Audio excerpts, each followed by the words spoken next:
I think this one's it. Damn. Hallelujah.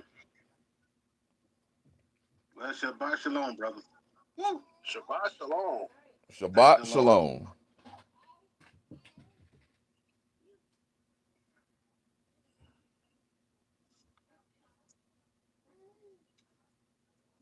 Yes, brother Jeremy Jones, this is the new one.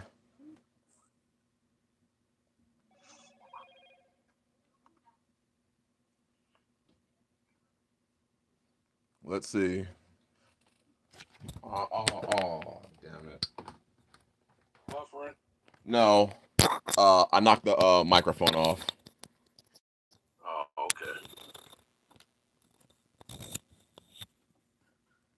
All right, can y'all say something? See if they can hear you. Shabbat Shalom, everyone. Shabbat Shalom. Shabbat Shalom. Can y'all hear them?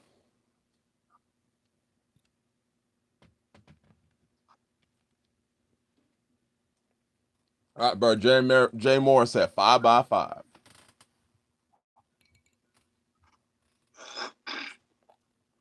Hallelujah.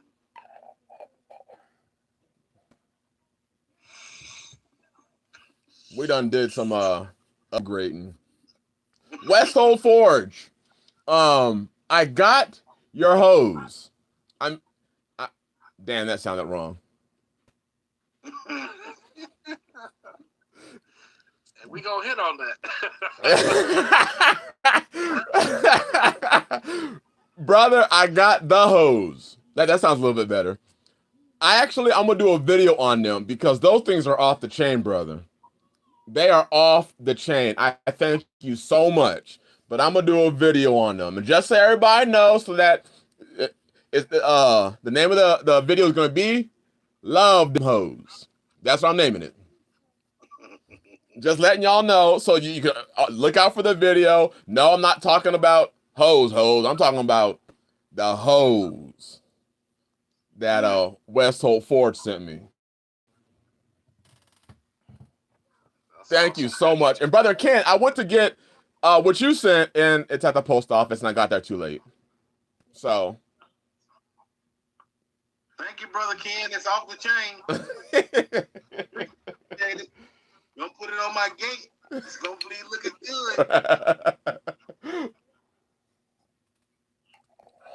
good. Wessel, so that's gonna get some clicks. Yes, sir. Wessel, do you forge and sell your tools? Or is that just a hobby?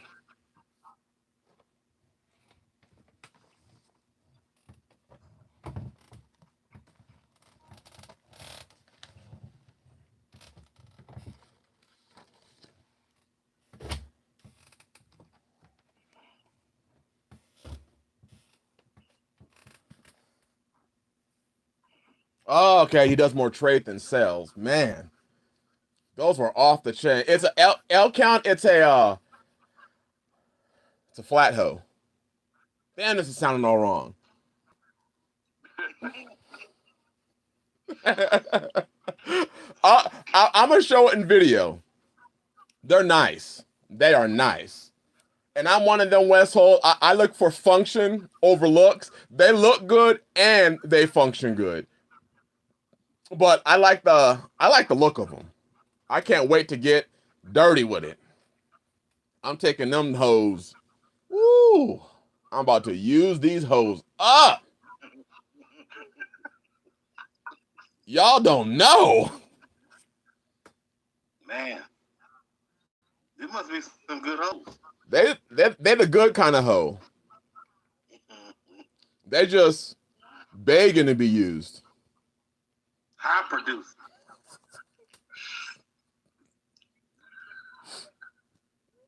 They putting out that work. They do.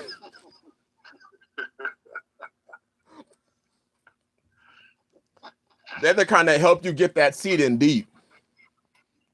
Oh man. We're talking about garden hose, everybody. Clear your mind. Come on now. He said, if anyone comes on right now, they're going to be so confused. We're talking about garden hose. Brother Westhold Forge, he forged some garden hose. Don't bring a trowel. Yes, a trowel. That's a better name for it. Jay Moore said Bear Independent has goats and hose stickers. Oh! These hoes get around. I've already lost control of the stream.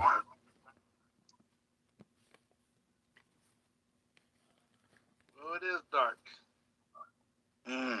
Brother Michael said, I came in late. What about hoes?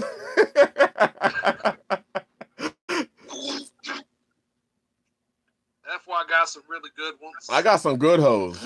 A brother sent me 2 hoes. They on point. That must be a good brother. Send out some hoes.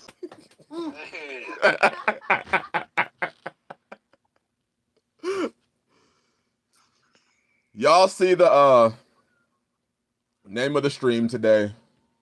We're gonna go in on this. Ask you for your daughters in return. What was that? He didn't ask you for your daughters in return. Nah. He just sent them. Not just that, they came in the mail. He mailed me them hoes. Man. Woo. I'm gonna quit. I got a video coming.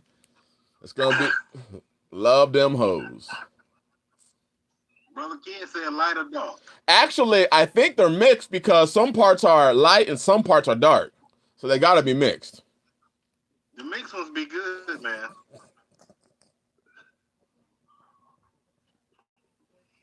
Oh gosh. Shabbat shalom to everybody. That's right, Jay Morris. That's right. Jay Morris said it just goes to show how society changes word to imply it being bad.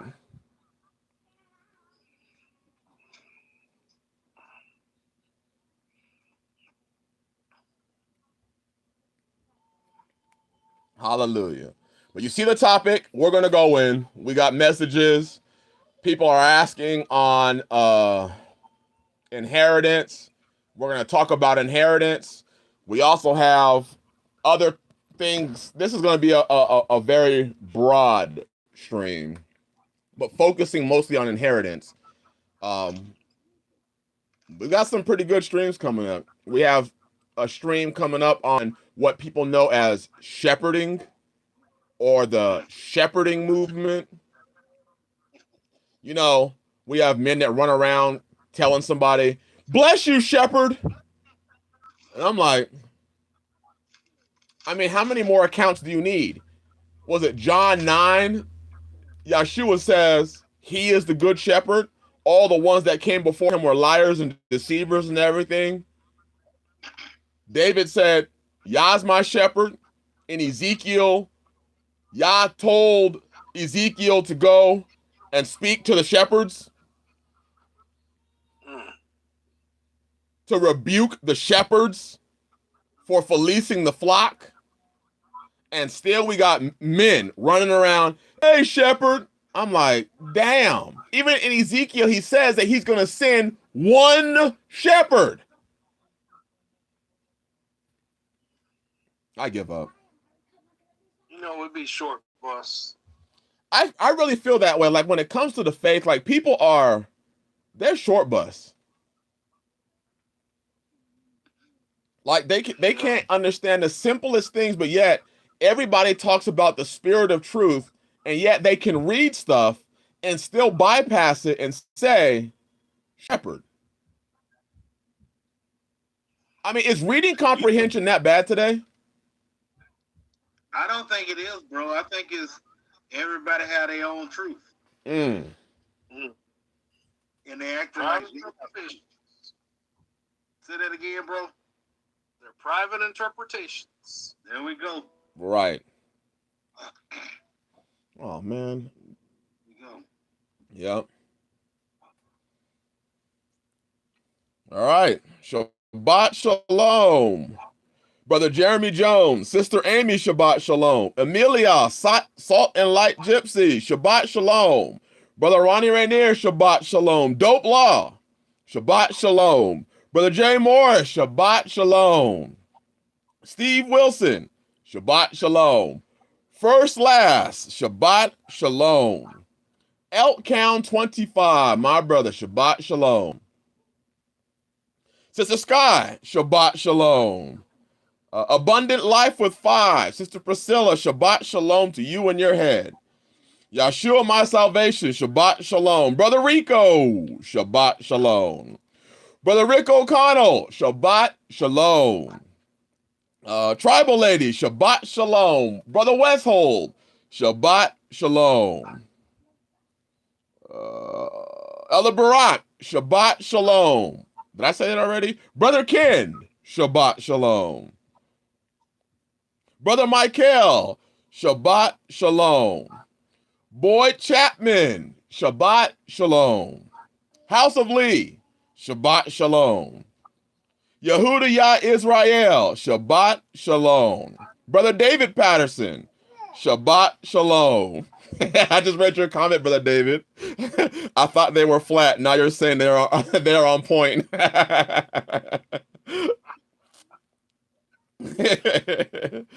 Brother Michael Rivera, Shabbat Shalom. Sister Lisa McKinney, Shabbat Shalom. And Israelite wife, Rashana, Shabbat Shalom. So we're going to talk about two things today.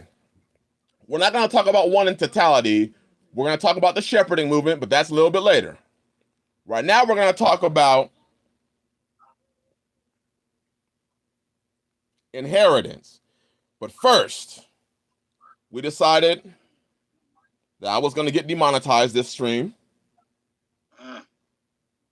You can't just say I don't own the rights to the song? That ain't enough? No. If I put it, the stream's automatically demonetized and any ad revenue goes to the producer. It's good. I'll just take somebody else's inheritance.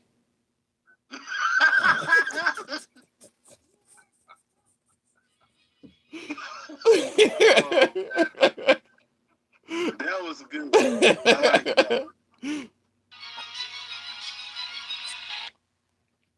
All right, y'all saw the opening picture for the stream.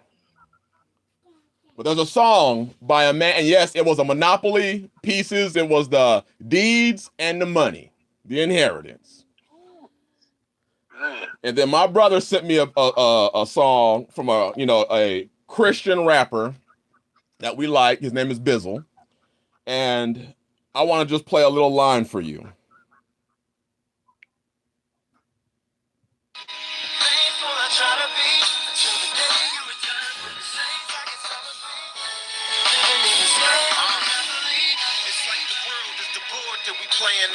The Bible was the instructions he gave us all, and his commands are the rules that he gave every man, but we choose to go through the game playing wrong.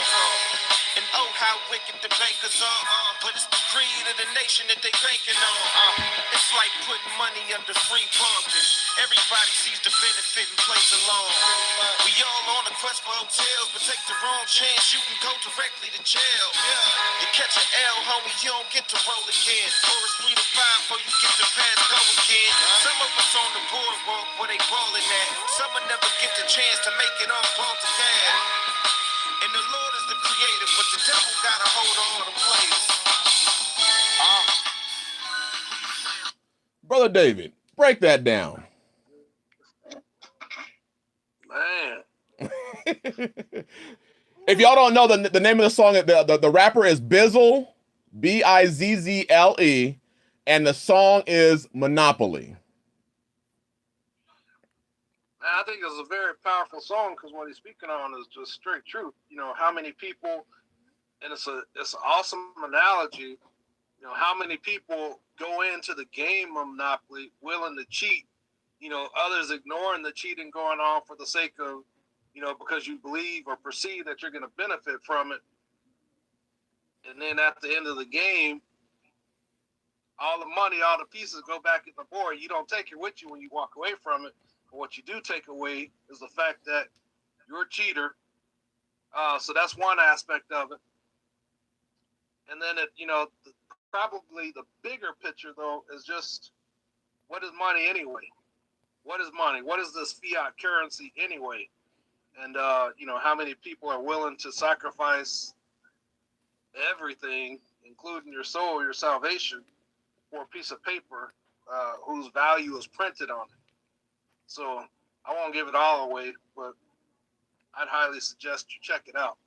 You can watch it on YouTube for free. Yep. So, Again, it's the rapper's name is Bizzle, Bizzle, and the name of the song is Monopoly. What I got from that, which I thought was very powerful, is it doesn't matter what game you play with the powers that be, and it seems that in the religious movement, they are also now the powers that be. No matter what you do, you are always going to lose. Because the devil owns the bankers. The devil owns the bankers. And in today's faith, it looks like the devil owns the pastors too. Yep. Oh, man. Ooh. I'm just saying. Man, who would have thought that people would be attending something that Satan already had his hand on? Right. Right. Funny, man. Satan's already winning and they're going. Man. And the thing is again, we're not trying to speak to anybody that if you believe that you should hand it all over, hand it all over. By all means. The problem is that so many people are being taught to believe that that's the way to salvation, that they have to do it that way. And if they don't do it that way, they're not a real Israelite. They're not really walking the faith out. Bullshit. Yep. Through some slick talk and misapplication of verses out of context. And they know that you just like the personality of a person, so you're never going to really look behind. You're just going to say, good job, pastor. Hallelujah. Great job, shepherd. That's all you're going to do. Yep. Don't question the man of Yah. Don't question the man of Yah. In previous years, you never questioned anything your pastor said. You just went with it. And we were supposed to, when people, I'm glad you said that, brother, because we came to the faith. The faith should mean you think and you read for yourself. Yes, sir. Yes, sir. It should mean that. But it doesn't mean that. What people do is they come to the faith and they live exactly what they lived in Christianity. Yep. They just created a new vain religion instead of walking away from religion and coming to the faith. So we're going to talk about inheritance. The first thing I want to say about inheritance is if you are not a patriarchal man, you will not understand inheritance. Not at all. Inheritance is not a matriarchal idea. This is why, wow, Jay Morris, thank you, my brother. Thank you. I am honored. I am extremely honored. Uh-oh. Well, he'll be back. I think it's the internet. I'm just trying to figure out where did, sometimes I'm thinking about something that really is preposterous in thought, but I'm just thinking this. Where did Abraham's stuff go? Who did it go to?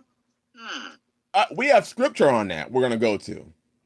You know what I mean? It's preposterous. I mean, when Abraham sent away Keturah's children, she sent them away with gifts, or he sent them away with gifts. Guess what those gifts were? Their inheritance. Yeah, exactly. And yet, they didn't send it back to the temple?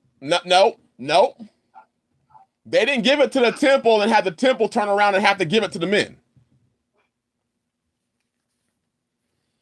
So a lot of men today are having their inheritance removed because they believe in this idea that if I move into somebody else's land and give him everything, when I die as a man, it's his job to give the inheritance to my children. But what's the inheritance?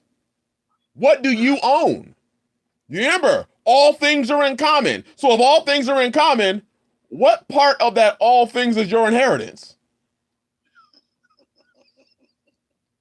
And if all things are in common, how much access and power do you and control do you have over what you perceive to be your portion of that inheritance? Right. If you say this house is my inheritance, if you go to me and say, well, your father lived in this house, this is your inheritance, and I say, well, then damn, I want to take my house and move. I mean, even in the story of the prodigal son, the father gave the one son his inheritance, and he went and blew it. The father didn't say, oh, son, listen, it's all things in common. Your inheritance is all of our inheritance. What if I want to do something different with my inheritance? And then hold on. Go. Okay. I know what we're missing. See, we're just stuck in what they would call the Old Testament. That's what our problem is, right? So what happened? Yahshua came in and he changed it up. When he said, "Hey, I know I've already said I just come to do and speak that which I've seen my Father say or do." That's what I know. I said all that, but I'm gonna do a flipperoo right here, and I'm gonna say, well, I know my father talked about inheritance for, 4,000 to 6,000 years of history. But I'm going to say, you know what, for you, young ruler, one thing that you have to do is give up everything. Give up everything and lay it at my feet. And notice that is not what he said. No. He didn't say, sell everything that you have and lay it at a pastor's feet, an apostle's feet, a shepherd's feet, a more's feet. No, that is not what he said. No. So, you mean he say that again? You mean he gave it to he wanted it laid at somebody else's feet other than the bishops, pastors, moray, elders, and so forth and so on? Well, I tell you what, I believe, I perceive that there are those who would have us to believe that. But I will say that is not consistent with the book. It's not the book. I agree with you. I thought he said give it to the poor. Poor. You give it to the poor, right? You sell it, and you sell your possessions, you sell what you have, and you give it to the poor. Yes, sir. And not just that, give it to the poor and then follow me. Right. And why was he having them sell everything? Because Yahshua knew those possessions were his God. That's right. It wasn't just some random idea. In order to be a good Israelite, you got to sell your shit and give it to me. That's it. So you cannot try to take one verse like that and create a doctrine out of it. Because if anyone really wanted to try that, I would say, all right, let's just start here. Show me where you've done it. Right. And I don't want to hear about how you've done it, but because, this portion of stuff, your land or whatever, it's all for Israel or whatever. No, you have control over that. Right. If that's really what you're trying to say, anyone is saying, then show me by example, sell that which you have and go give it to the poor. Don't try to say, no, I'm holding everything, but I'm holding it for Israel, so it's different. Sell it all and give it to the poor. Right. If we want to make a doctrine out of that. Right. And of course we don't. Because if you look at it, let's go real quick. No, I don't. Real quick. Go to 2 Peter. 1 Peter. And again, we have a live stream coming up next Shabbat. We're going to talk about this whole shepherding movement. I'm going to blow that out of the water. I am on a full assault on religion. Mind you, and it's not. I understood. I went to seminary classes. And one thing that I understood is most of these people preach for they preach to gain money from you. Yep. Ezekiel warned of the wicked shepherds that shear the sheep. Unless you have that one good sheep that's like real nice, got some money, got some nice wool on him. They don't ever share that one. All things in common never applies to him. Now, that's the token sheep. You want him there so that other sheep will feel drawn to. Yeah. I want to reiterate what you're saying while you pull that verse up, though. Yes, sir. The war is not on any individual. The war is strictly on false religion. Actually, I'll say it this way. The war is on religion because it's all false. So straight up. It ain't on a person, but the war is on religion, and we're not respecters of person. At all. 100%. I'm going to continue to say, I'm not asking for anybody to give. I don't want you to give. What I want you to do is to work your butt off so that you have something to pass down to your children. One thing that we don't understand is generational wealth. We don't understand a name. We don't understand the concept of when Yah says he's going to cut out their name from Israel. So what is inheritance? Inheritance furthers your name. It continues your name. It sets your sons up. They don't have to go into servitude and slavery. If you do a great job as a man and you work your butt off and you own your land, and let's say you work your butt off and you own a business, your sons never have to go out and venture into this world as a servant. All they're going to do is they work with you, they walk with you, they learn the trade from you. All they have to do is flow right into it seamlessly. Yes, sir. I don't need a man to come to hold my shit until, I'm stupid. Like, I don't know how to pass down my inheritance to my children. Why are these so-called leaders they be acting like PayPal or YouTube? You get some money and they skim off the top and then pass the rest over. Why is that? If they do that. Right. Because ask this question. What if my son says, I don't want to be here? How do you determine his inheritance? How much does he get? Because if I was with y'all for 5 or 10 years and I was making 40 G's a year, are you going to drop almost a $500,000? Likely not. I'm pretty sure they get a check for like maybe 500, a couple thousand at the most. Right. That's big. That is big. We as Israel, we stored up wealth for our family. And like the Bible says, we left the edges of our field ungleaned. We did not go through our field a second time. That was for the orphans and the widows. Let me ask a question, which makes no sense. If the typical welfare system and the law was for the orphans and the widows and then the stranger, where did we get this concept that it's our job to fund other men? There's all things in common. You're telling me the Bible says a man that does not work should not eat. So you as a man should be able to afford food, clothing, covering, and conjugal rights if you have a wife. The Apocrypha tells you what is needed for life.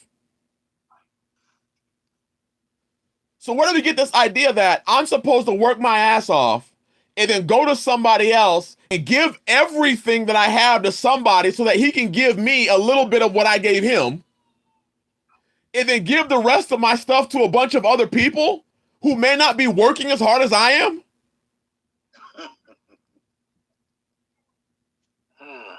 When we can see in the Apocrypha, it says, do not give your power over.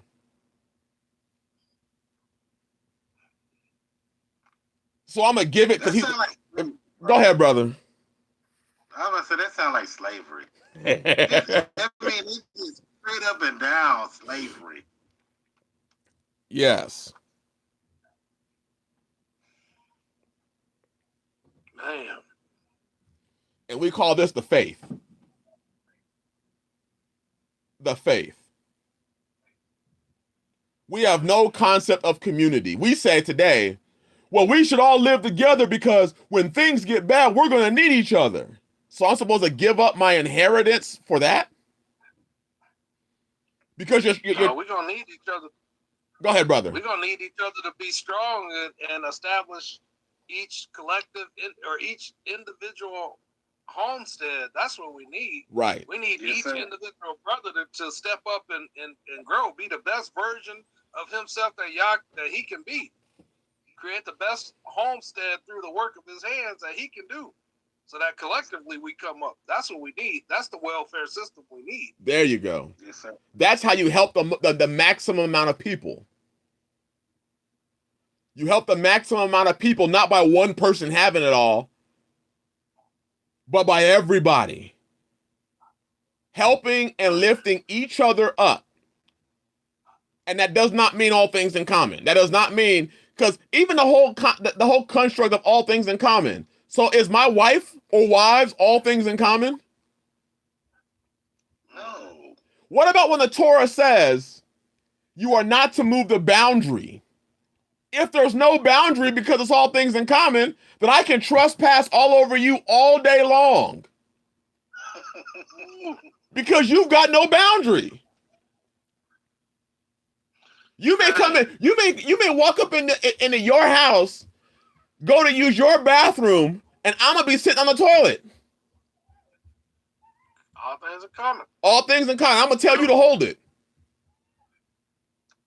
And to be real, when you really think about this, if a man is residing, and it ain't nowhere around it. I mean, it's strictly book. If a man and his family is residing on another piece of property that belongs to some other man and his family, and he has the right to barge in to the sleeping quarters because you don't own the place. You are a servant. You are a slave. And if you don't have any boundary markers to move, you do not own the place. You are a slave. It ain't no, I'm just saying, when you listen to it, it's kind of depressing, actually. I don't get depressed. No. And just to show the book, turn to Dabarim 19.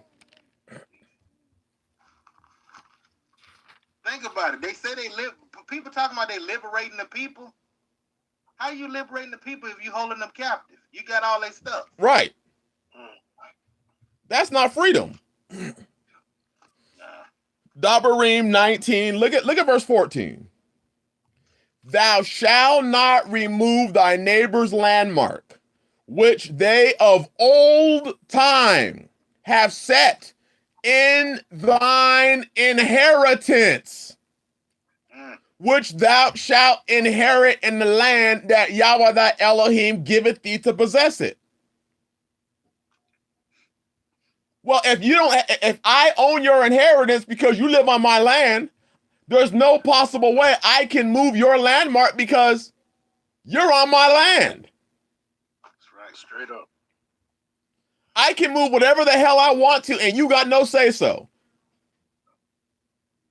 That's why I'm telling you what to do. You ain't telling me what to do. I'm telling you what to do. I'm going to hit this verse real quick before we move on right quick, because I think it's very on topic.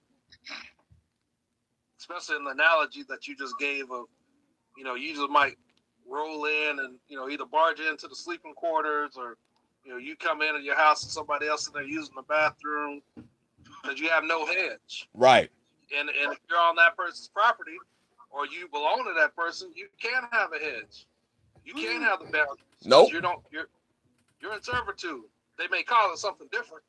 They might church it up. Brother. Or in today's community. faith it up. Brother. Community. Yeah. Or good brother. And all of that kind of stuff.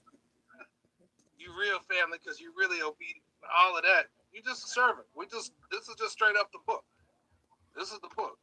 So on that aspect of a wife, I'm going to read Sirach 36, Ecclesiastes 36. This is a verse I'll start in 24. We read the verse before, but I think this is an interesting addition to it, or a different look at it. So he that getteth a wife beginneth a possession, a help like unto himself, and a pillar of rest. We read that before. Let's look at verse 25. Where no hedge is, there the possession is spoiled. Woo.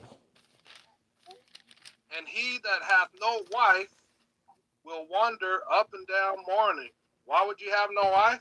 Because somebody stole it. They spoiled it. How did they spoil your wife, your possession? Because you had no hedge, no boundaries, no protection. Yes, sir. Yep. So I would just say while we're right here, I mean, hey, y'all do what you want to do. I just know me. I'm not giving anyone my deed, because I can read the book and I can clearly articulate and understand if that is not what Yahshua is asking of me to prove my salvation. That is not it. So I'm not giving anyone my deed. I'm not giving anyone my children's inheritance. And I sure as hell ain't giving anyone access to my rib or ribs. They're going to be protected. There will be a boundary, a hedge of protection encompassed about them so as to not allow any slickster coming up with some private Bible studies. Then next thing you know, your wife is gone because she trying to listen to what pastor said or elder said or whatever, and he's over there, sowing in these seeds of confusion and doubt in your home. And next thing you know, your possession is gone. It's been spoiled. Right. I would admonish against that. Put up your hedges. And keep them up. And if anybody dare trespass against them, let them know you are not to move that boundary. I put that boundary there. I put that landmark there. It's a no trespassing sign.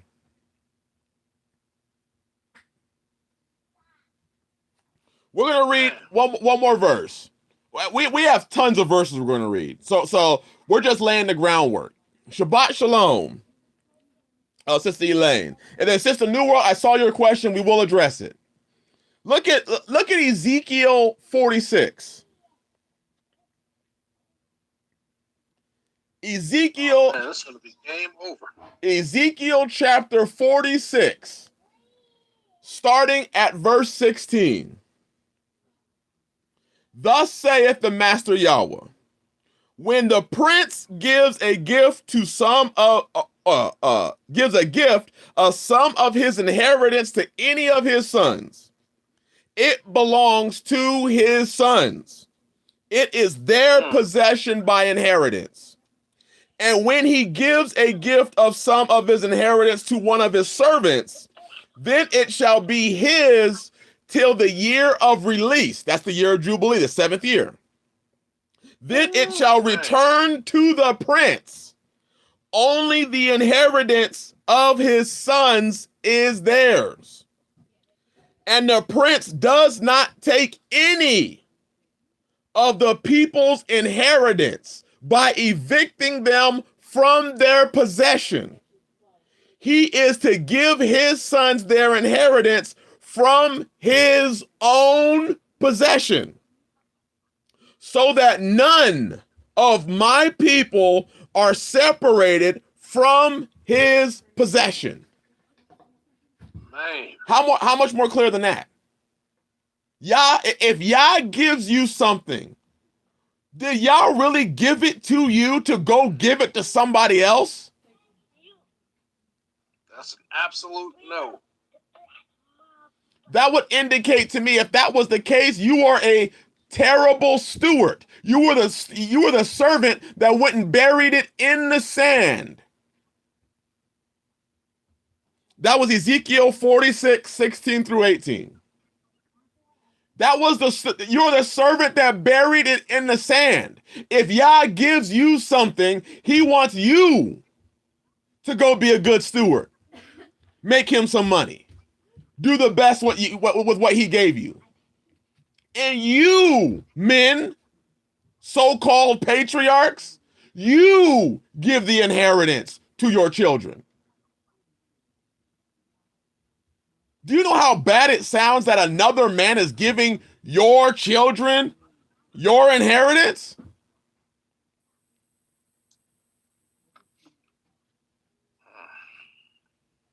I like that football patriarch. It's crazy. We have men who run around flexing and talking about, oh, we men. And you got possession of everybody. It tells you right here to not make sure that the prince does not take any of the people's inheritance by evicting them from their possession. That would also be manipulation by telling them you're a true Israelite and you really love the Father because you gave it to me. That's eviction by manipulation.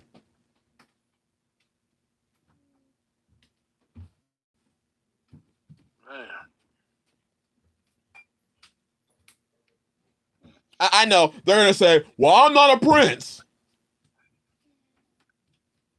You know that's coming. Yeah, that don't change the eviction part. Nope. I'm going to read y'all. Listen to this. This is wild.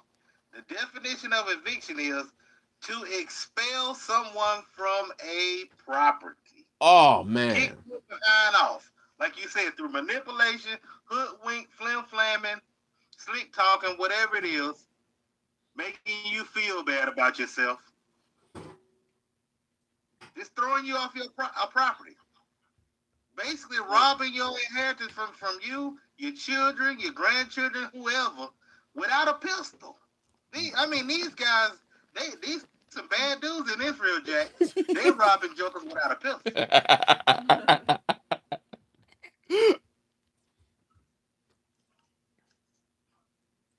Listen to this. Let's go to the law. Brother Daryl said, then what do the children need you for if that's the case? Exactly. One of the rights of a father is passing down his inheritance. And let me dispel this shit. Inheritance doesn't have to be because you live out here. Nope. You can live in the city and leave an inheritance. How do I know that? Because when my grandma died, she had owned property dead smack in the middle of a city. Guess what happened? They sold that property. Check this out. I know it's revolutionary. I know it's going to blow your mind. My uncle was the executor of the will. All right, listen. He managed the sale of the property and the paying off of any debt she had. It's mind-blowing. Then whatever was left from the sale of the house and the possessions was that he took half, because it was my mother and my father, but my mother and my uncle, but my mother was dead. My uncle took half, and my mother's half was distributed evenly amongst the 4 sons that she had. Therefore, we got... What was that? That's a novel concept, right? That's brand new. Brand new. Right? Therefore, I got a very hefty inheritance. That's mind-blowing, isn't it? You mean she didn't already come out and then you got an inheritance or something? She owns something in the city or in the suburbs? It was dead smack in the middle of a city, Southeast San Diego. The hood. That's strange. Nice. That's a novel concept. And you really got something. I did. Why didn't she give it to somebody? I'm confused why she didn't just give it to her. Hold on. Did your grandmother go to church of any kind? No. She didn't? That's probably why she was able to hang on to it. That's why I said. That's why I said. Oh, man. Listen to this. Deuteronomy chapter 21, verse 15 through 17. When a man has 2 wives, one loved and the other unloved, and they have borne him children, both the loved and the unloved, and the firstborn son is of her who is unloved. Check out this novel concept in the Torah. Then it shall be on the day he makes his sons to inherit his possessions. So he makes his sons. Notice that now. On the day he makes his sons. He makes his sons. The he being the one that has the wife and has the sons. Not he the elder, not he the pastor or the moray. He the head of household, the patriarch. Yes, sir. And people love saying Yah is the same yesterday, today, and forever. Well, if that's the case, are you saying that you really found a better way? Your ways are better than Yah's?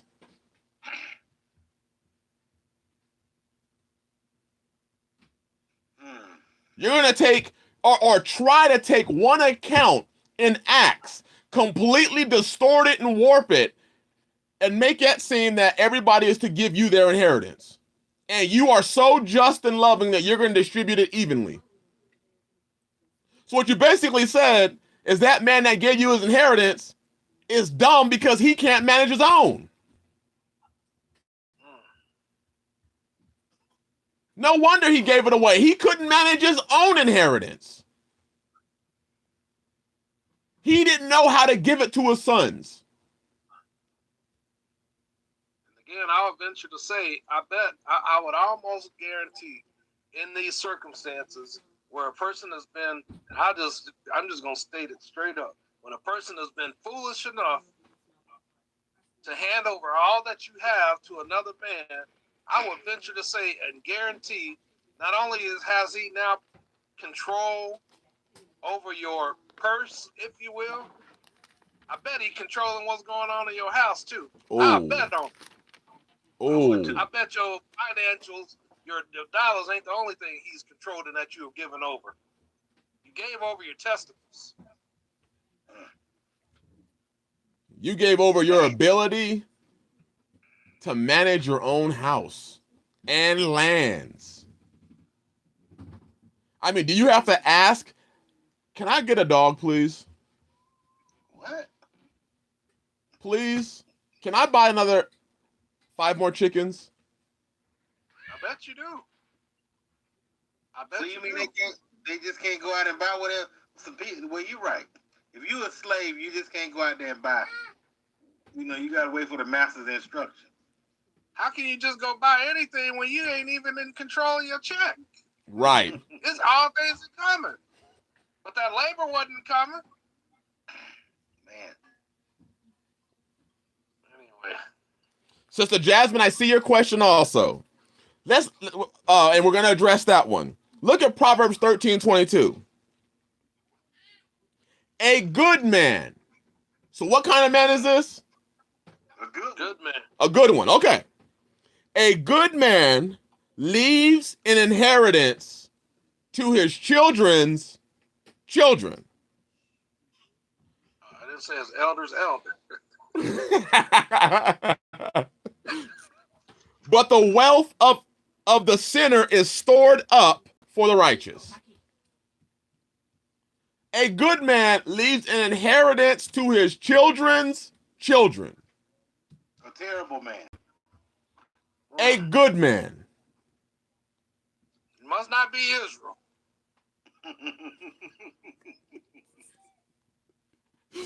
I mean, is this concept really that hard to understand? Yahshua myself as selfish man? No. See, this whole religious twisting of you're selfish because you worked your butt off for what's yours, and you decided to keep it to further your house. Nowhere did we say we are not willing to help others. Brother Andre, have you ever helped me?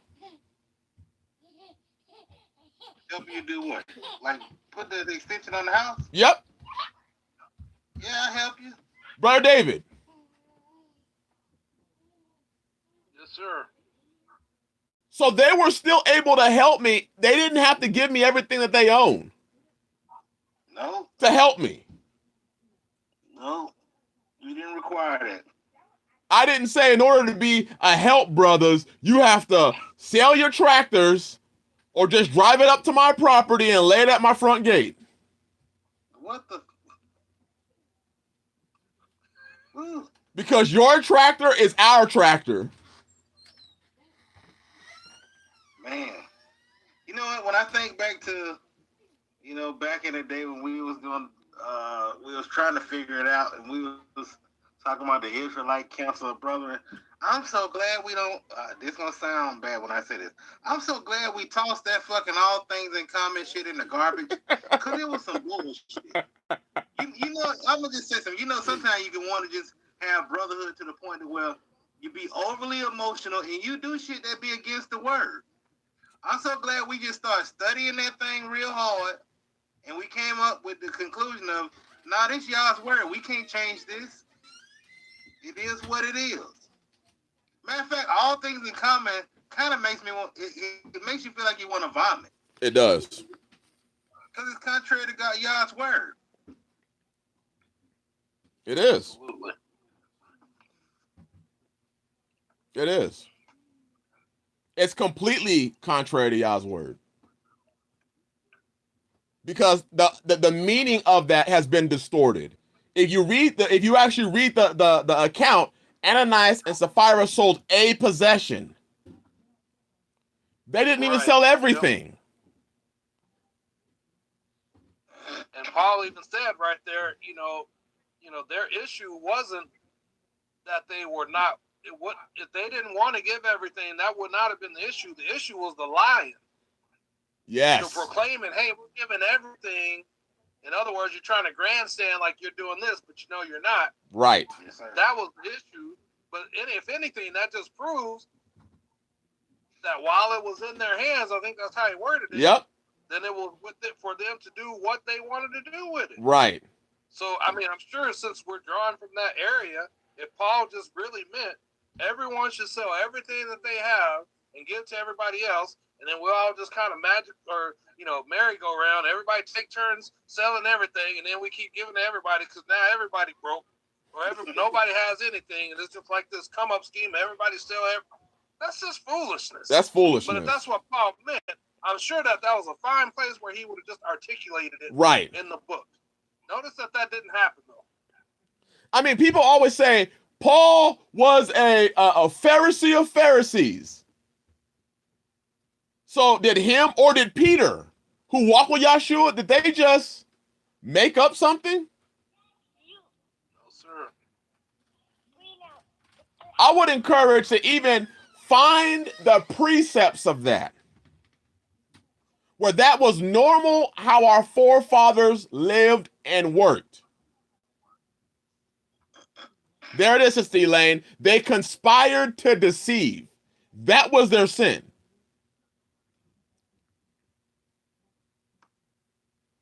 It's amazing how religion has seeped in to the faith, and people are really believing that you are a great Israelite if you just run around broke, having somebody else tell you who you can and can't marry, or where you can and can't live, how you should and shouldn't spend your money.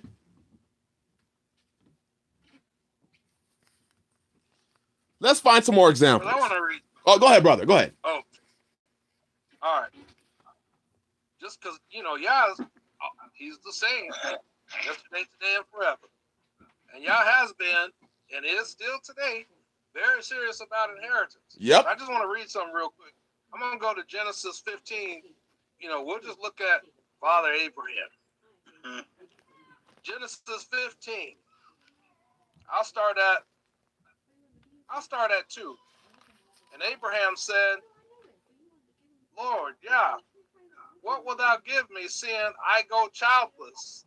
And the steward of my house is Eleazar of Damascus. And Abraham said, behold, to me thou hast given no seed, and lo, one born in my house is mine heir. So here's Abraham about to give everything that he has, or make Eleazar his servant, then become his heir. Seems like a fine place for y'all to just step in say, yeah, that's cool. That's a great idea. Right. Nah, that's not what happened. Let's just keep reading.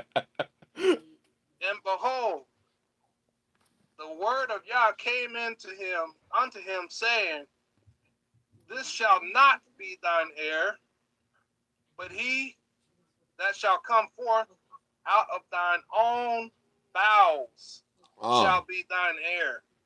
Out of thine own bowels. He came out of you. That's who's going to be your heir. And we've already read, and will read, this is the he who we just read in Deuteronomy. So you have this person that is then being commanded. It wasn't a suggestion. It's a command. Hey, you have two wives. You love one. You hate the other. You don't get to just say I'm going to give this inheritance to the one that's beloved, even though he's not truly the firstborn. That was Yah regulating and saying, no, this is how this has to go. So it's commanded, it's regulated. So here's some precepts. Here's the groundwork for it all. And Paul knew this. Peter knew this. When Yahshua talked, they knew this. Yep. It never changed. Only time that we're seeing it, presumably discuss about it being changed is now with our modern day counselors.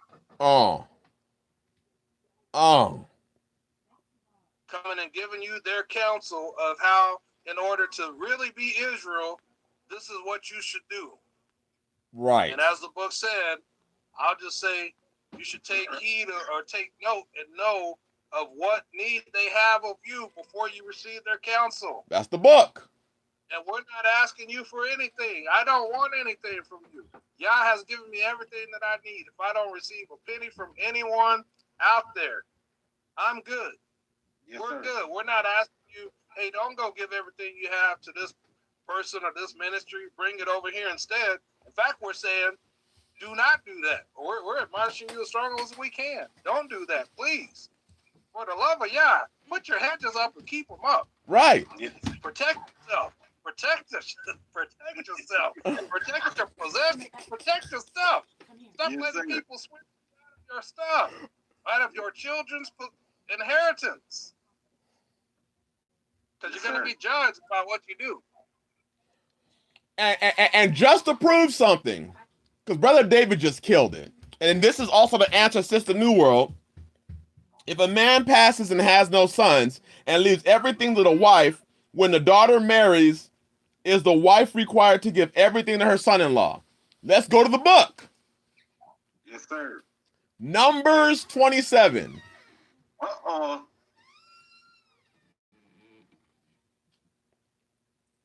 And I can't pronounce her name. Zelophehad's daughters. This is what we're talking about. Let's go to verse 3 so we can see what she said. Let's go to verse 2. And they stood before Moshe, being Zelophehad's daughters, and before Eleazar the Kohen, and before the leaders and all the congregation, by the doorway of the tent of appointment, saying, here's what they said, our father died in the wilderness, yet he was not in the company of those who were met together against Yahweh, in the company of Korah, but he died in his own sin, and he had no sons. Why should the name of our father be removed from among his clan because he had no son? Give us a possession among the brothers of our father. You see that? One that lets you know the importance of the man's name in Israel. The daughters were concerned that their father's name not be removed from the clan in Israel. So there's an importance in the name. We're going to talk more about the name soon. We're going to go to the Sirach. The name, a man's name is important. And by giving an inheritance, by having a possession, your name continued throughout Israel. If you were a servant, you were from the house of John, meaning your name as a servant didn't matter. Only the man's house mattered. So you see these people today, well, I'm with, this camp or this ministry or that ministry. Your name don't matter. You a servant. You a servant. I hate to break it to you, but let's continue. Give us a possession among the brothers of our father. Moshe then brought their cause before Yahweh. And Yahweh spoke to Moshe, saying, the daughters of Zelophehad speak what is right. You should certainly give them a possession of inheritance among their father's brothers, and cause the inheritance of their father to pass to them. Even in this case, Yah didn't say the inheritance of Zelophehad is going to pass to the elders. Nope. That's not what he said. It's going to pass to them, that their father's name not be removed.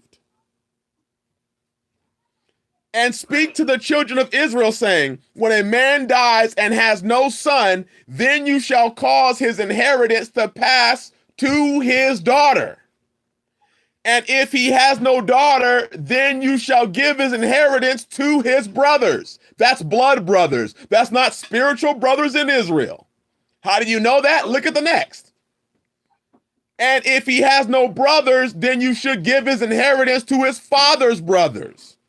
And if his father has no brothers, then you shall give his inheritance to the nearest relative in his clan, and he shall possess it.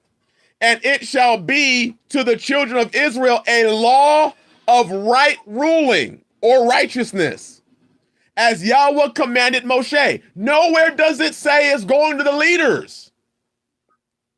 If Yah had this stance to a man that died and had no son, how much more does he have this stance to those that are living?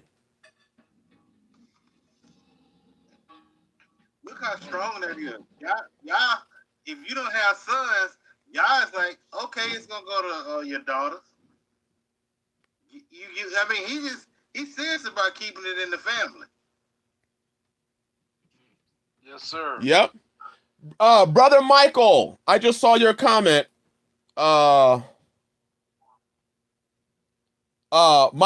McLean, I too spent time at the Adventist Church, learning Ellen G. White and read all the books, Patriarchs and Prophets, Desire of Ages.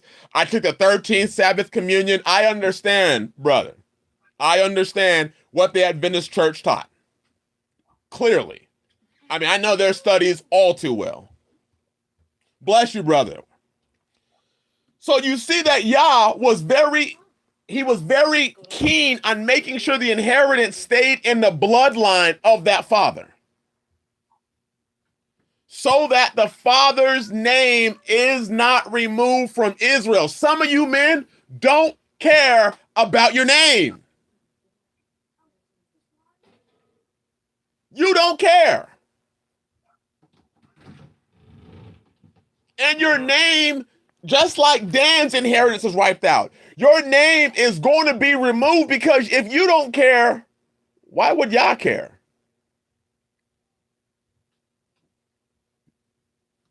Why would Yah care? Let's turn to the Apocrypha real quick. Sirach chapter 40. Just so we can continue on your name. Sirach 40 verse 19. Brother David, you got it. Let's see. 40:19. Yeah, you read it so that nobody assumes that we're just trying to lead them astray. Children and the building of a city continue a man's name, but a blameless wife is counted above them both. So you heard it there from Brother David. Children and a building of a city. Well, how do you build a city how does that city continue your name? When you read the book, you'll read in Jasher that the children of Abraham and Keturah, when they left Abraham, they went and built cities. Yes, sir. They built cities, and that continued their name. For their names. And they called the cities their names. That's how you continue your name. And you can't build a city in your name if you ain't got no land because you handed it over.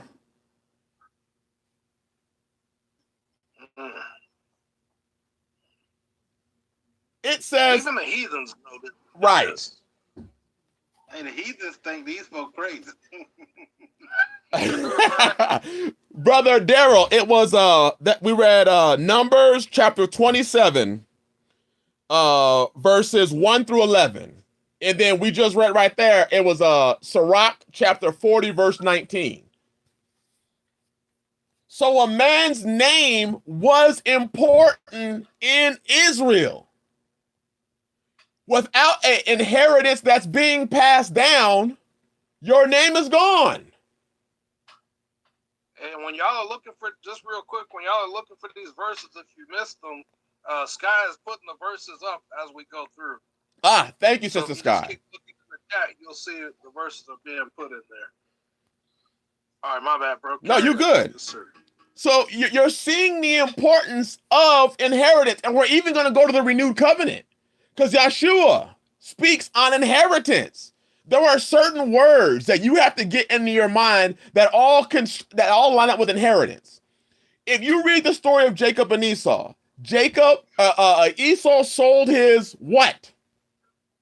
Birthright. Inheritance. What is the firstborn's birthright? I'll let them study that. They can figure out what the firstborn's birthright is. But one of the things is a double portion. Yep. He sold his inheritance. In the renewed covenant, look up words like heir, H-E-I-R, or H-I-E-R, H-E-I-R. Heir. Look up heritage. And we're going to look up these words ourselves. Property, possessions, these are all inheritance. So if you give this away, guess what you just gave away? Everything. Everything. Wow, Sister Jasmine, I'm sorry. I just read your comment. I am so sorry. The Bible is full of references on inheritance. Let's read some more. Judges, chapter 18. Man, this is for you. Yeah, that. I'm so sorry, Sister Jasmine. That's sad. That a man would put in that work, and it's just gone. Man. So, Sister New World, the whole point of reading that verse was to show you something. Never once did it say the inheritance was going to who? The wives. It never said the wives. Those children were those sons were responsible for their mothers. Yes. Those sons, those daughters, and then if it wasn't them, it was the brothers, and then the father's brothers, and then the next of kin. It all stayed in the bloodline. They were the ones that were supposed to inherit it. Never did it say the mother was. So whoever inherited the property, that's where you get the idea of the kinsman redeemer. Whoever inherited the property also inherited the mother or the wife. That's where you get the kinsman redeemer idea. All right, Judges chapter 18. Look at this, men, patriarchs.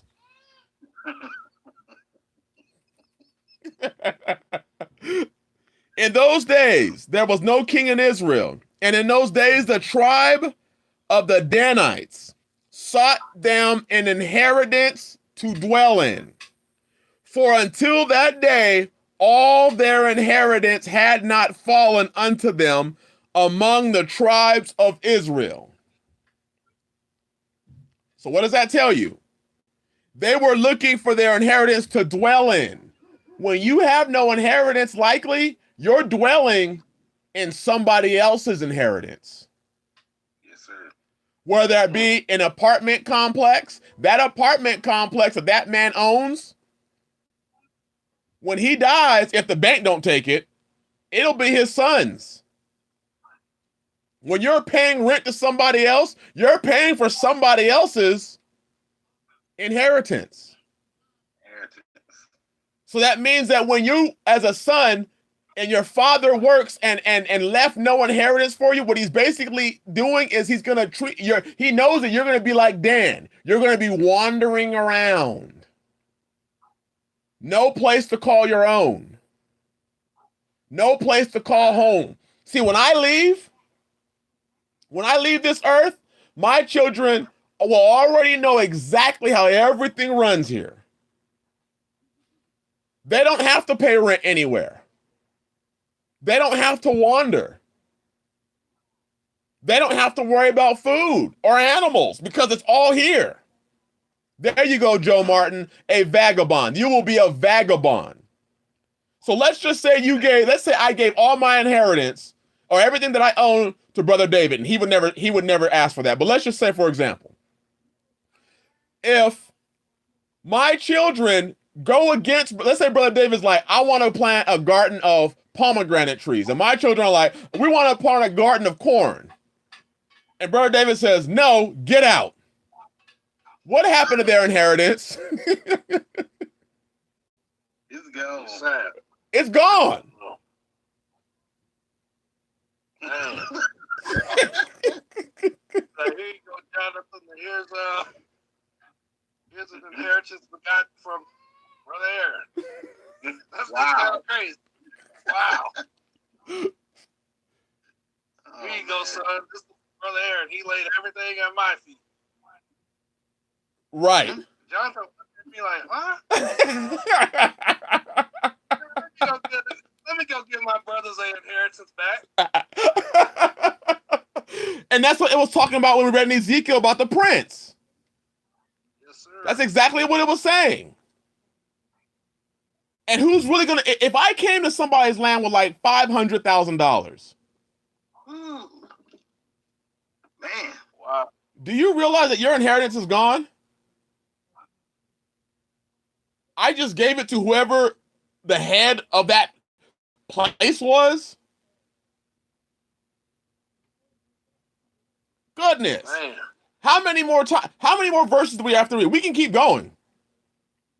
You know, it's interesting how that's just one more example of these ministries, these people forcing men to behave as women. Oh.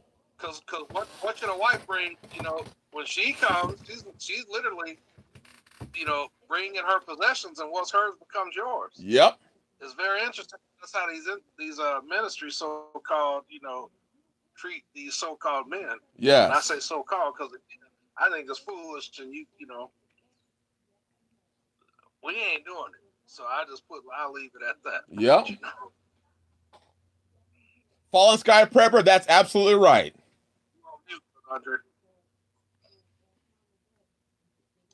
I was saying that's an interesting concept, brother, because I mean we done heard that a lot of these men are getting treated like women, or they getting told you have to be a wife unto some other man.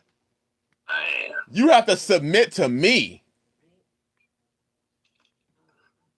Man. What? That's too much. That's crazy. I'll just be a heathen. I'll just be a heathen. Right. Yes, sir. Man. And if you want to read more on that story of Zelophehad's daughters, you can also, it concludes in Numbers chapter 36.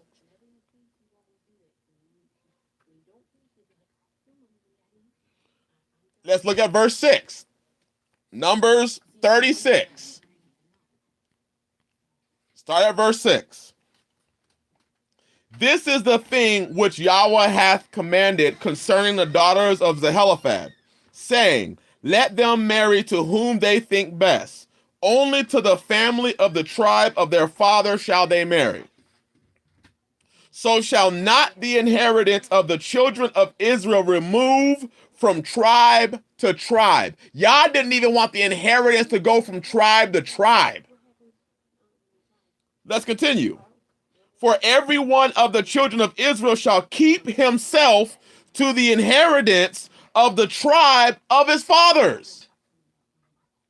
And every daughter that possesseth an inheritance in any tribe of the children of Israel shall be wife unto one of the family of the tribe of her father, that the children of Israel may enjoy every man the inheritance of his fathers. The children were supposed to be enjoying the inheritance of their fathers.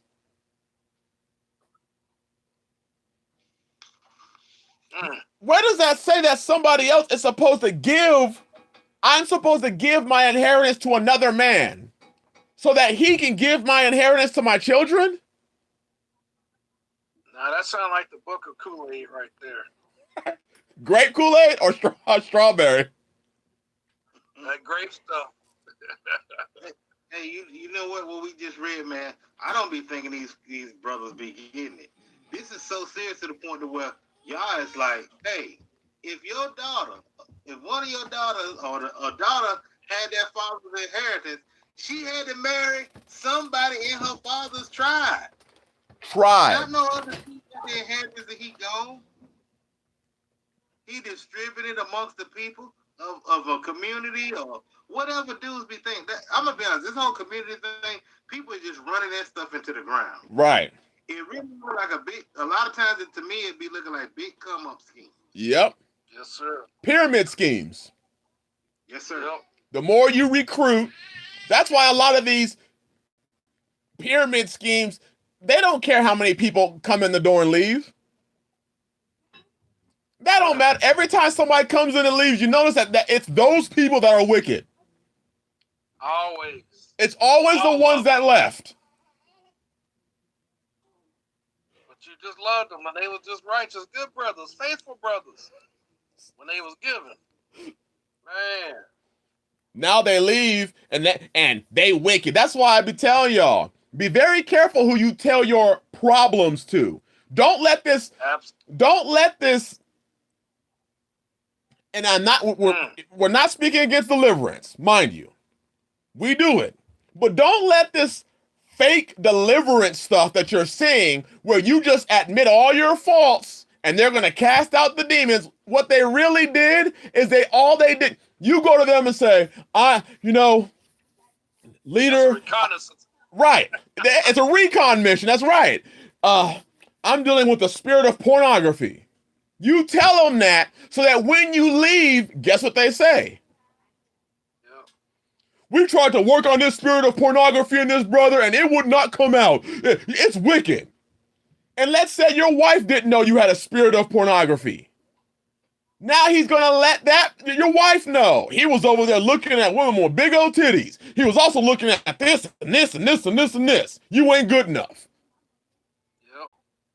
They trying to spoil your wife. Yep.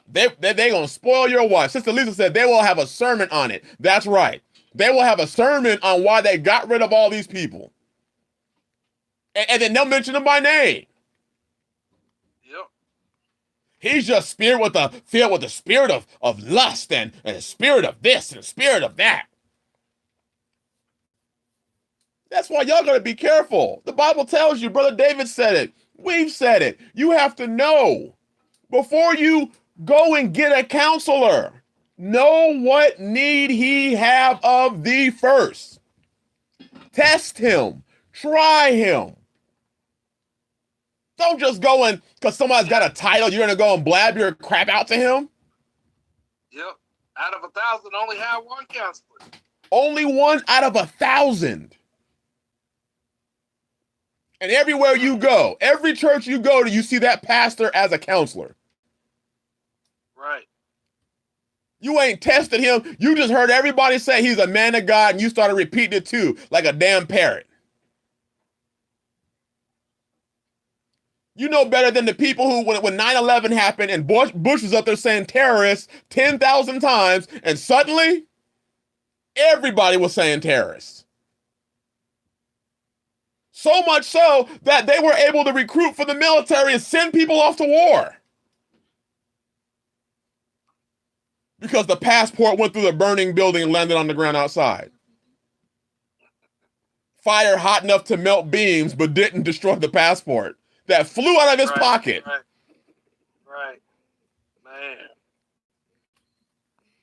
Lies.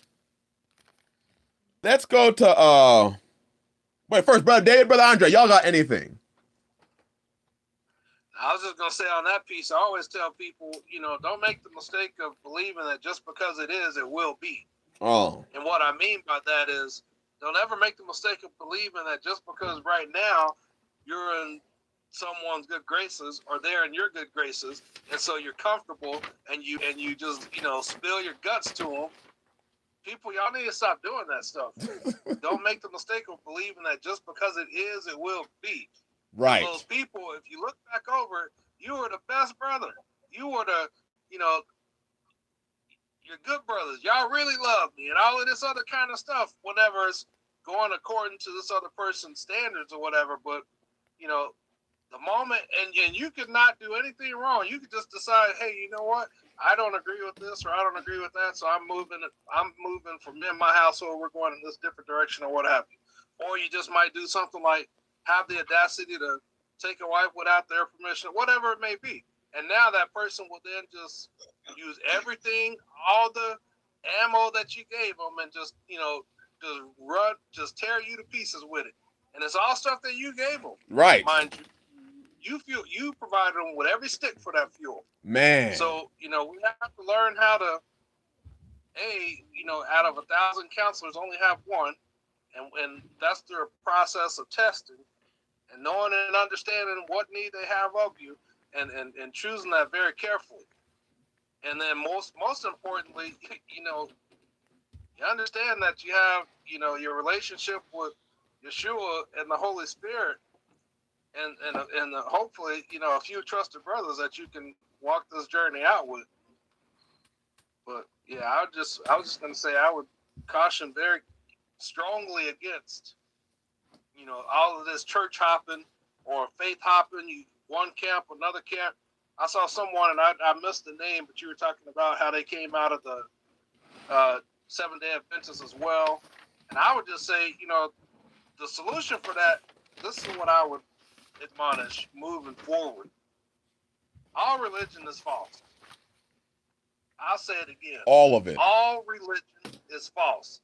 I don't give a damn what label you want to put on it, what camp, what colors you wear, what day you going to do your worshiping on and all of that kind of stuff.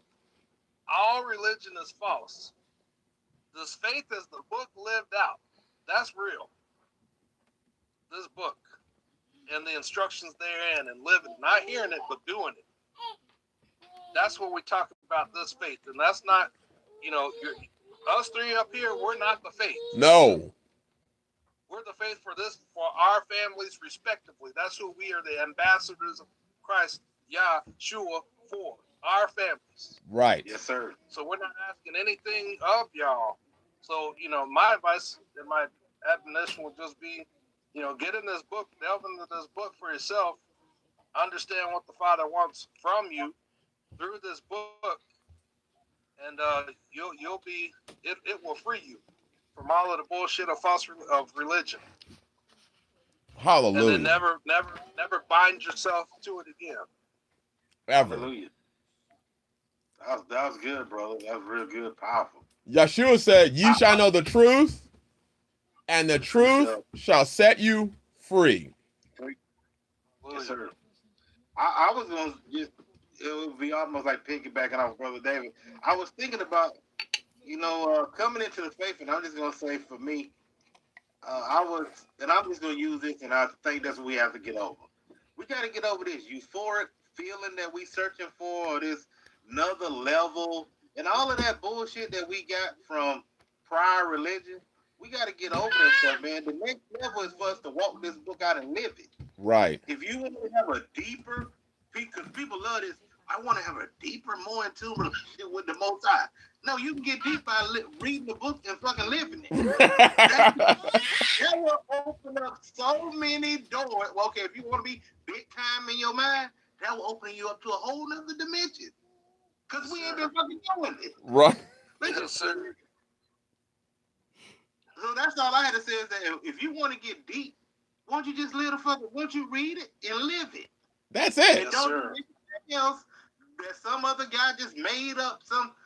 I mean, it's so sickening just to know that we got men out here.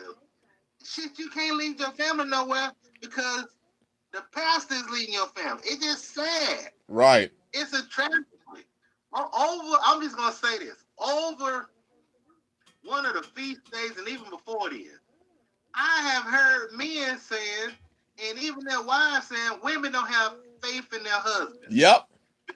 Men, these leaders have ran men in the ground, and the men are so weak they just follow them right in the hell with gasoline drawers on. Take the whole family, little Tommy too. Hey, that's crazy, man. You don't even care. You don't care about your family if you're not following up, reading the book for yourself, reading it to your family. You ain't got to get. You don't have to preach no sermon to your damn family. Right. Read them the damn book. That's all you got to do. Simple. That's all I had to say. You ain't got to twist doctrine. You ain't got to make up shit. You ain't got to do that stuff. Y'all want more? Jasher, chapter 26. We're covering all the books, the Apocrypha, the King James, the 66, and we're going to Jasher. Jasher, chapter 26.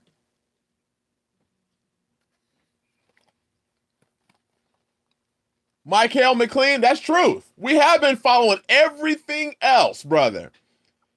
And that's why I say, brother, see, like, I don't push out commentaries. The book is written in such a way that you can understand it.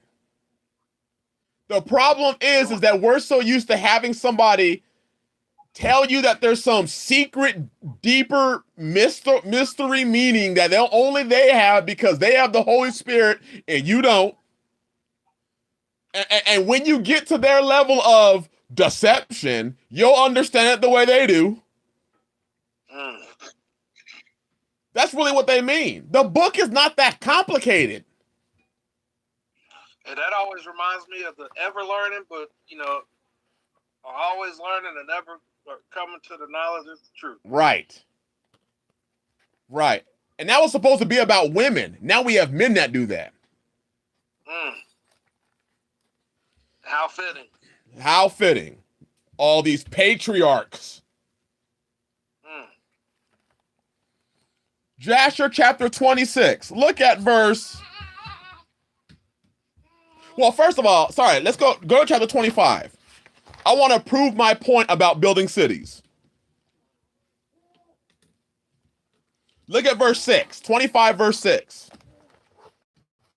Jasher chapter 25 verse 6. And Abraham sent all these away, meaning the children that he had with Keturah, and gave them gifts.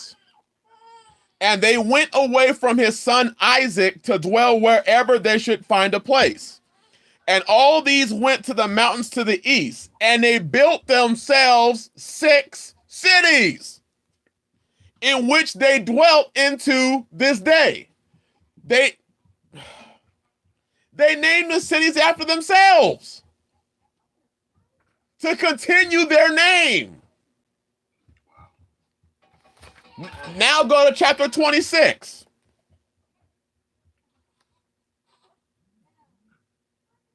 Look at verse 19. And Ishmael, the son of Abraham, went with his children and all belonging to them. And they returned there to the land of Havilah and dwelt there.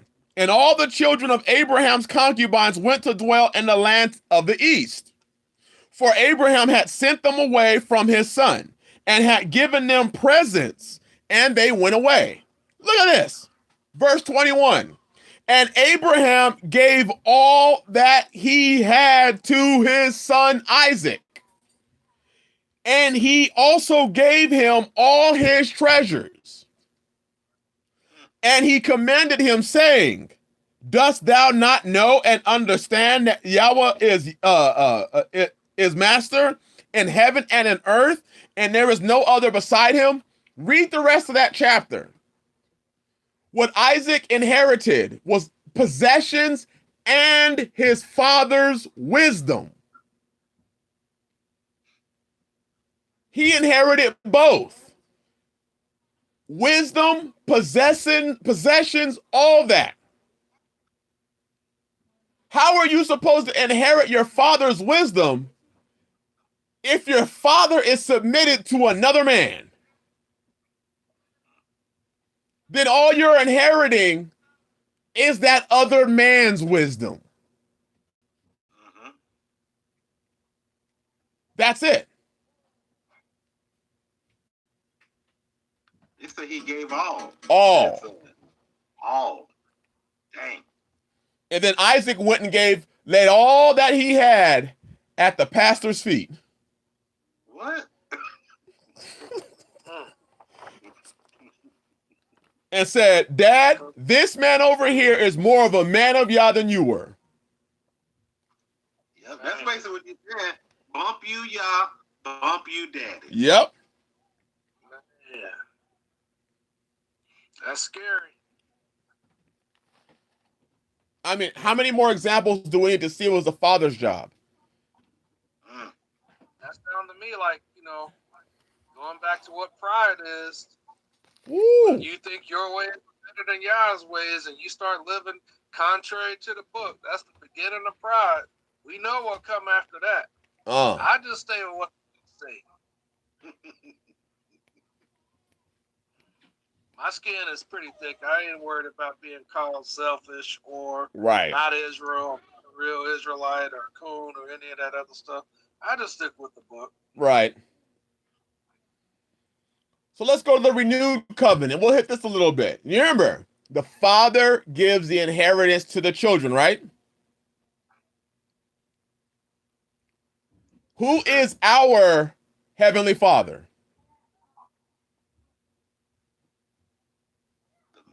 The Most High. Yeah, right? Yes, sir. Let's go to Galatians chapter 3. And I'm going to read this in the Aramaic. Renewed covenant.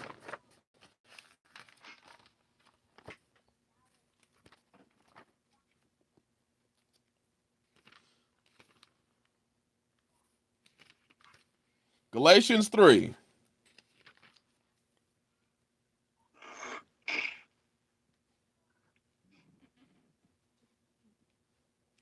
All right, look at verse 29. And if you are of the Mashiach, then you are seeds of Abraham and inheritors of the promise. What promise?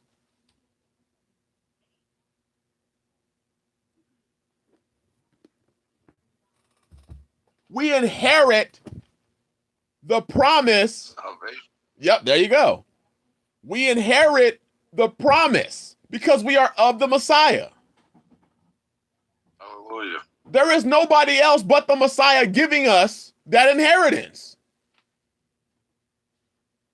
And we're going to hit on the shepherding thing, but it's amazing that so many men think that salvation comes from some other man.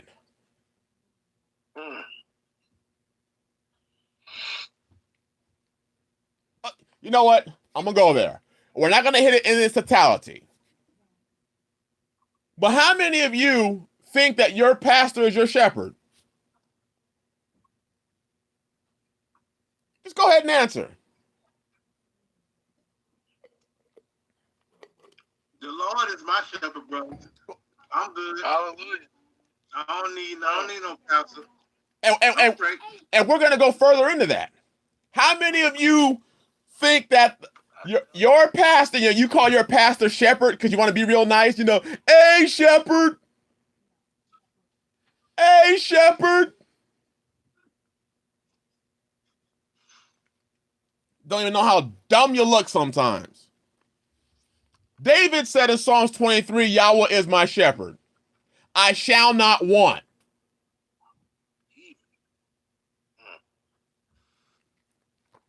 Go to I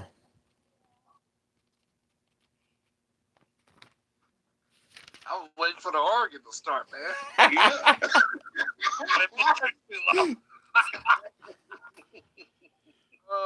go to John chapter 10. Put your finger there. And then we're going to go to a favorite that is used by many pastors far and wide. Jeremiah 3:15. Oh Lord. And I shall give you pastors who shall feed you with knowledge and understanding. So open up your mouth. Let me tell y'all something. If another man tells me to open up my mouth, we fighting. Rightfully so. I'm just letting y'all know. If a man says, open up your mouth, we fighting. Nah. It's time to scrap. Fighting for life. Right.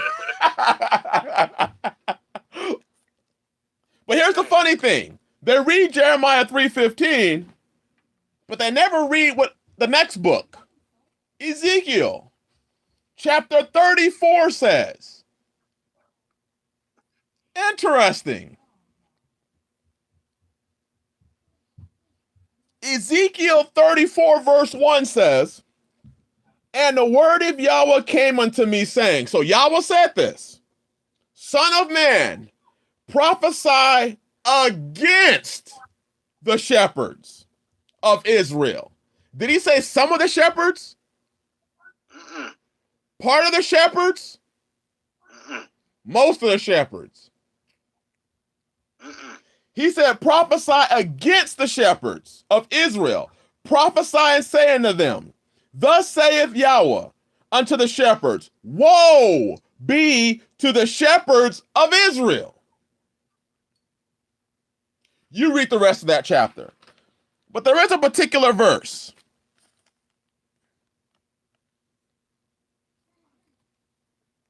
Look at what Yah says. Verse 23. And I, being Yah. Look at verse 22. Therefore will I save my flock. Who's saving the flock? Yeah. Yah. And I will save my flock, and they shall be no more be a prey. And I will judge between cattle and cattle, and I will set up one shepherd over thee, and he shall feed them. Even my servant David, he shall feed them, and he shall be their shepherd. Yah says he's sending one shepherd. Now let's go to John, chapter 10. Do we know who that shepherd is that Yah sent? I'm going to say it's Yahshua. I agree. I'm going to take a wild guess and say Creflo.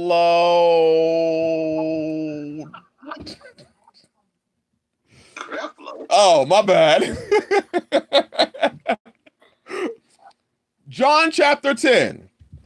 Verily, verily, I say unto you, he that entereth not by the door unto the sheepfold, but climbeth up another way, the same is a thief and a robber. But he that entereth in by the door is the shepherd of the sheep. To him the porter openeth, and the sheep hear his voice, and he calleth his own sheep by name and leadeth them out. So we're talking about one person who does this. And when he putteth forth his own sheep, he goeth before them, and the sheep follow him, for they know his voice. And a stranger will they not follow, but will flee from him, for they know not the voice of the stranger. This parable spake Yahshua unto them, but they understood not what things that were which he spake unto them. So listen to this. Then Yahshua said unto them, verily, verily, I say unto you, I am the door of the sheep. All that, listen to this. He even gives you a warning. All that ever came before me are thieves and robbers. But the sheep did not hear them. He said all, right? All the previous shepherds? Let's continue. I am the door.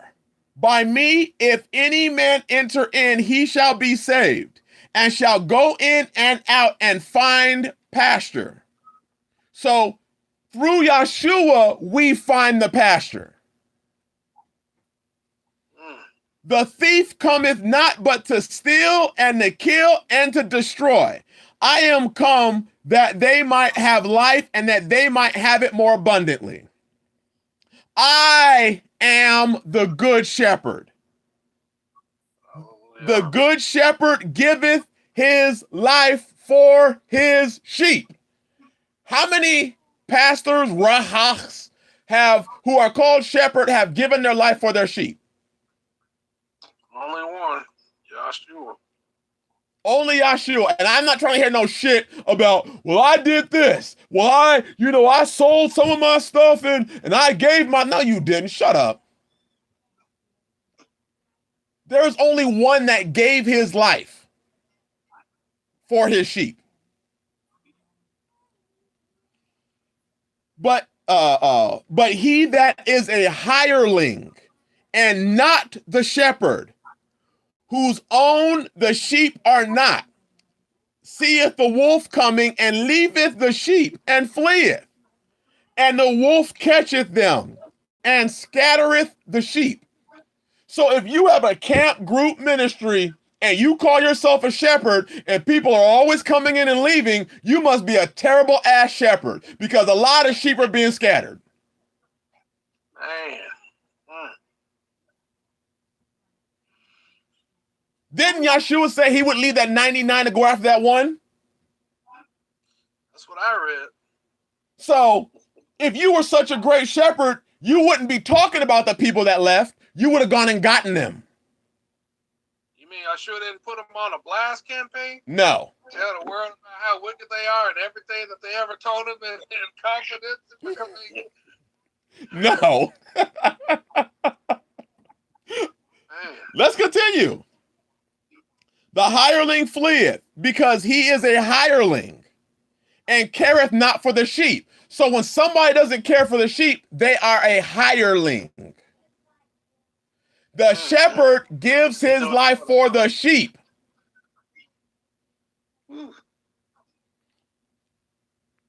I am the good shepherd, and know my sheep, and am known of mine. As the Father knoweth me, even so I, the Father, and I lay down my life for the sheep. He laid down his life for the sheep. Laying down your life is not giving somebody $500. Laying down your life is your life. Not part of your life. Not 3/4 of your life. Your whole life. I think when Yahshua laid down his life, it's recorded that he said that. Yes, sir. Right. Man. And other sheep I have, which are not of this fold, them also I must bring. And they shall hear my voice, and there shall be one fold and one shepherd. I mean, is this shit that complicated? It's not. Therefore doth my Father love me, because I laid down my life that I might take it up again. No man taketh it from me, but I lay it down of myself. I have power to lay it down, and I have power to take it up again. This commandment have I received of my Father. So why are all you other men calling another man shepherd? Man. I You know. notice that, Oh, go ahead, brother. hey, you notice too, when Yahshua is speaking these words, he's not saying that, because people try to twist this up. Well, I'm laying down my life, brother, because I am pastoring. I am feeding the flock of Yah. Yahshua wasn't talking about that. He was talking about the literal laying down of his life. Literal. I mean, you know what I mean? You know how people use stuff as if they laying down their life because they got to teach you on Saturday, Sunday, or whatever day you go. They ain't laying down your life, Jack. At all. And I'm glad you said that, brother, because people do be twisting the words and be like, how many of y'all are doing what I'm doing? Well, here's the problem. I don't call myself a shepherd. You call yourself a shepherd, which means you're required to lay down your life for the sheep. Yes, sir. So die. Die for their salvation. If they in sin, you should die the same way the one true shepherd did for us.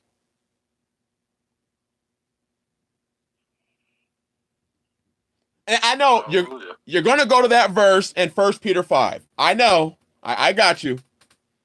I got you. I already know where you're going. I took those seminary classes too. 1 Peter chapter 5. Let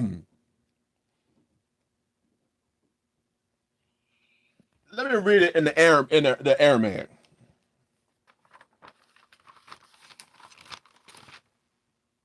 Bro, Dev, you got anything while I look this up? I'm gonna defer to Brother Andre this time. I mean, all I can say is, man, it's just, you making this, I mean, this stuff is so plain, and it's not like you just conjuring something up or making something up. You pulling it straight from the scripture, Old and New Testament alike. So there's no way that a person can get this wrong. There should be some brothers. I mean, I should be seeing right now, watch this, I'm going to become spiritual all of a sudden. I should be seeing spiritual deeds just flying back into your pocket. Just coming back to you. Go ahead, I bro. think you could deliverance session. That is deliverance. You're right, brother. That is a serious deliverance session. Yep. Your money Some folks coming. have made.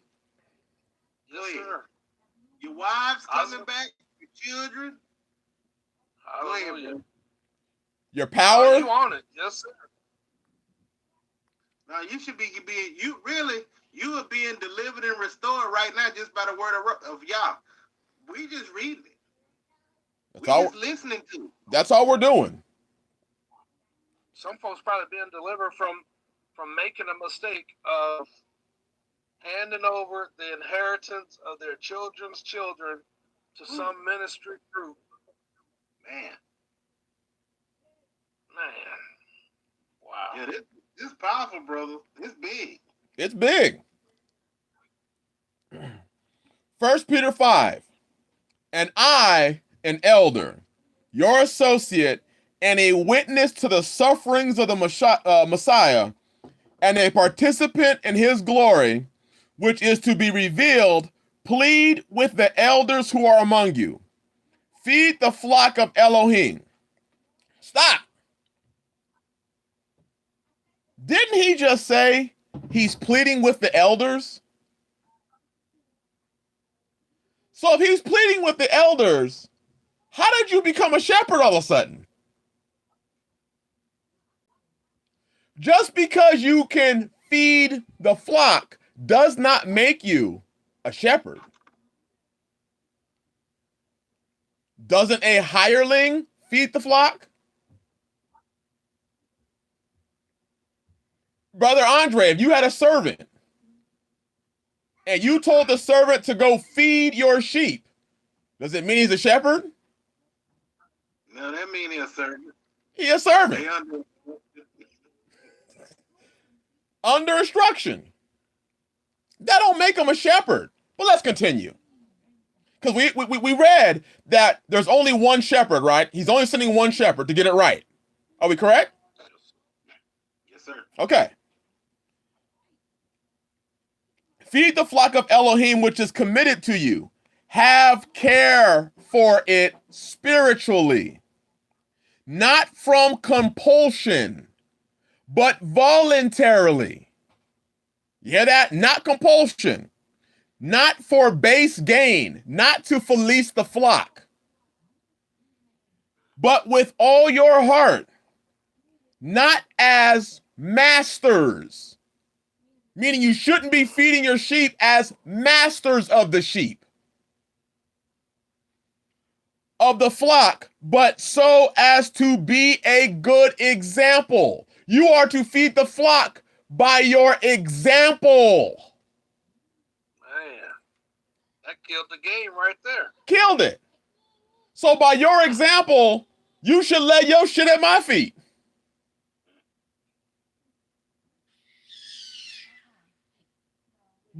But so as to be a good example for them. For when the master shepherd, we're only looking for one shepherd, right? Yes, sir. Yahshua said he is the good shepherd, right? That's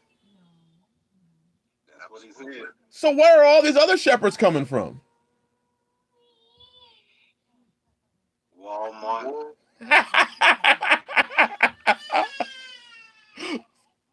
There you go, Brother Ken.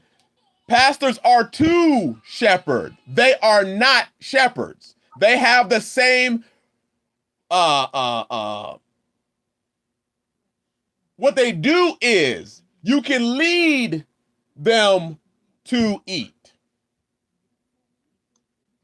The same way we are leading you to actually thinking for yourself for the first time in your life.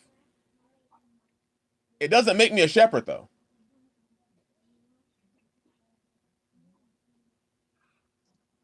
It just means I'm leading you to the book so that you can eat the truth. Don't it taste good? Hallelujah. Man, this is some good meal and dessert, brother. All throughout this book. And again, look in your Bible and look up, the word heir, heritage, and inheritance. And you'll see that we receive the inheritance of our Father, Yah. He is the giver of every good gift. We hope to inherit the kingdom.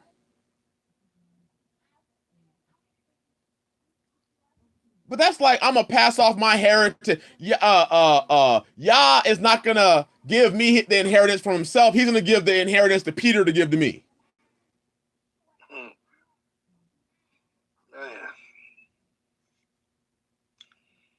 I was just thinking about something. Y'all know when somebody die in your family, and let's say they telling y'all who's going to get what in the will. Now, this is within most people's family, a lot of them. If somebody within your family got something that you thought belonged to you, you would normally have an attitude, fall out with the person.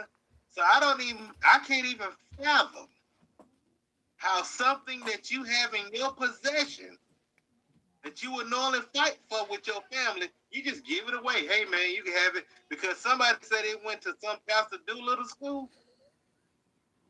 Because somebody got 25 or 35 or 50 people following them. That's retarded. It is. It is. That's what we do in the bondage of religion. Oh.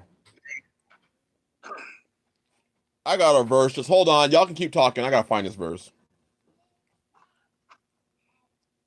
Well, Brother David, you ain't give me a property where are you?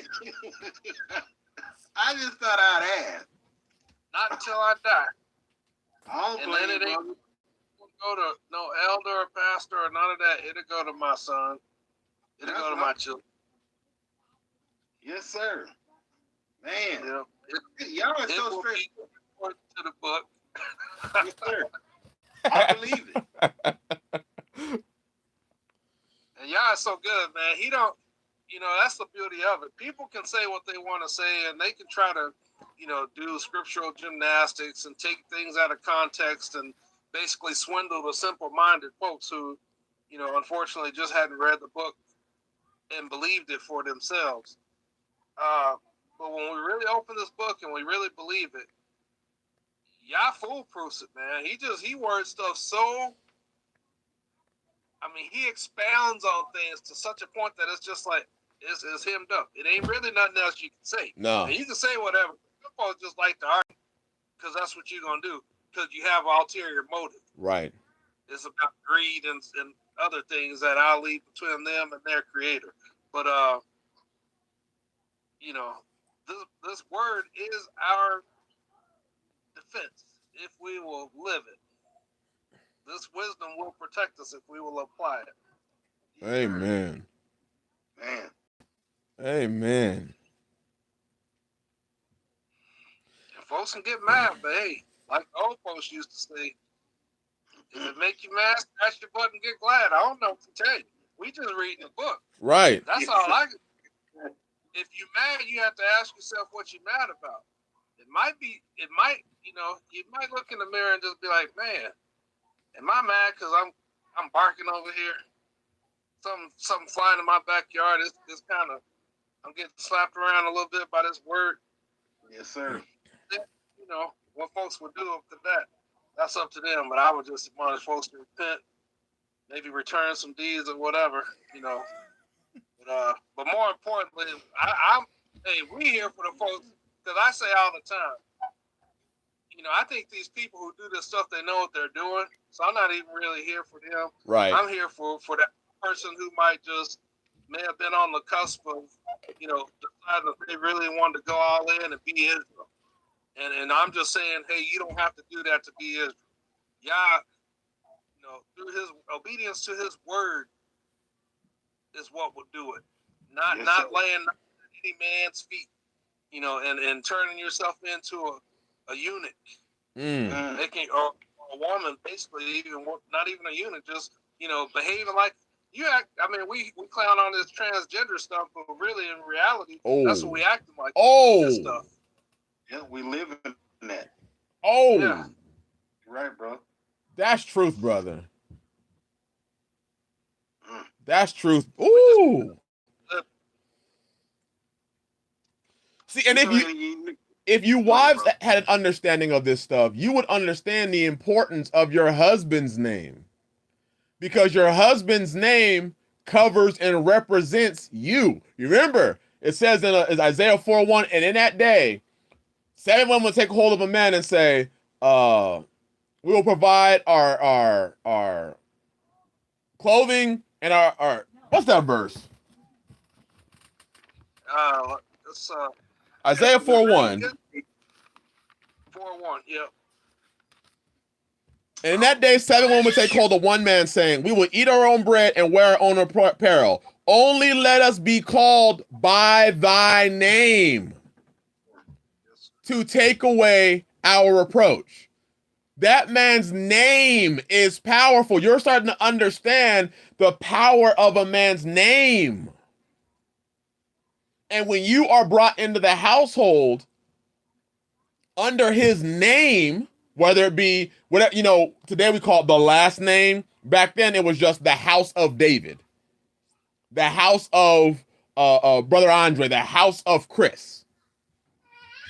When you were covered under that name, it would sometimes even bring fear. If you were going to go mess with somebody's daughter and you heard, oh shit, they from the house of Abraham, leave them alone. Yep. He got 300 servants, men of war, ready. We ain't going to go take nobody's daughter.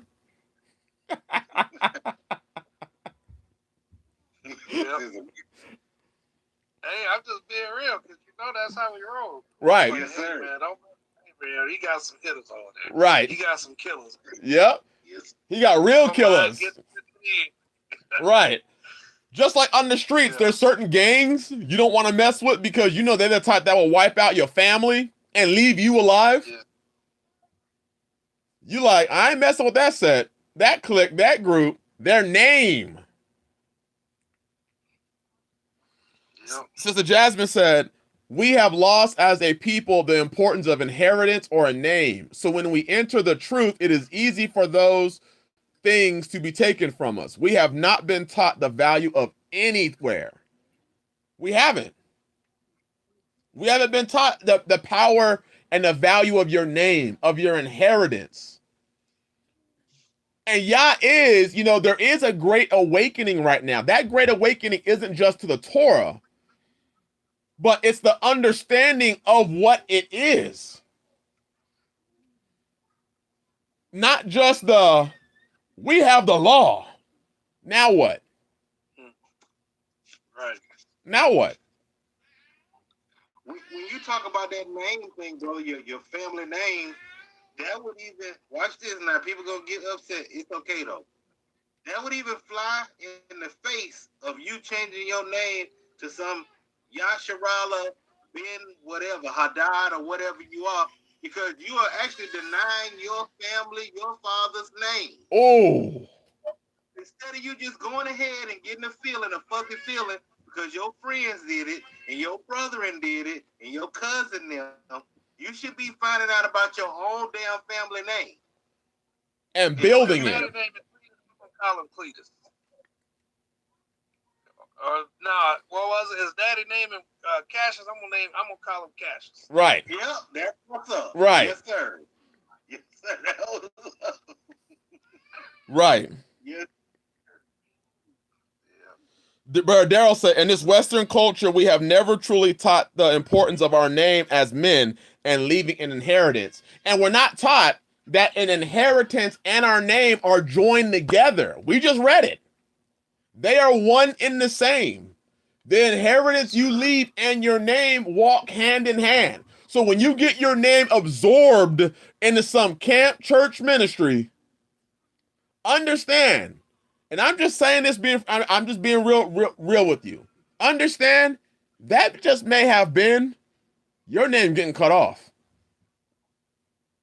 Hey, because you even hear people say, "Hey, I'm," and I ain't gonna name any specific camps or groups, but you'll hear people say, "Hey, I'm such and such," and they literally name themselves. I'm IU, blah blah blah. Right. Whatever. You know, these groups fill in the blank. Yep. Well, I thought you was Andre or David or Chris. What happened to that? Who deceived you to believe that wasn't enough? Man. Y'all want to go further in the name? Deuteronomy 25. What brother said is real. That people, they identify. Like, if somebody asks me, who are you?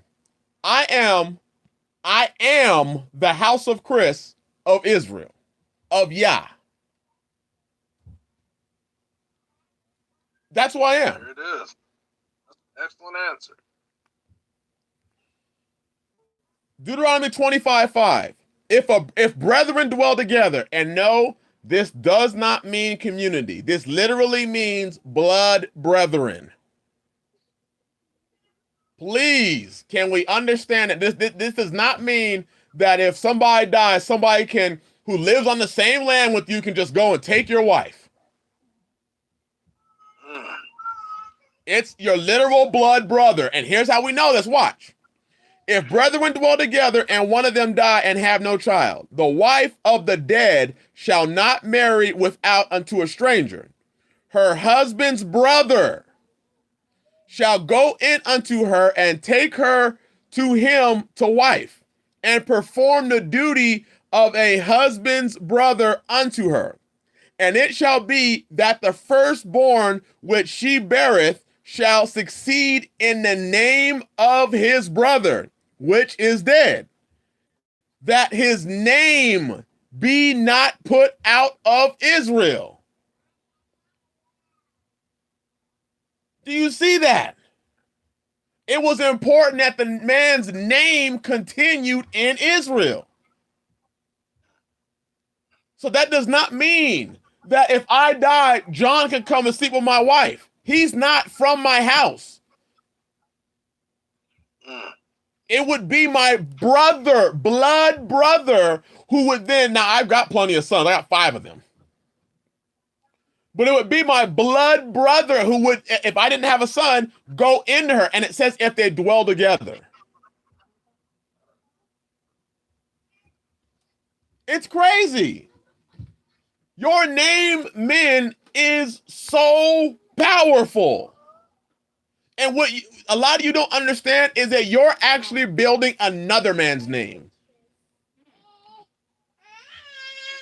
And your name is being stricken from Israel.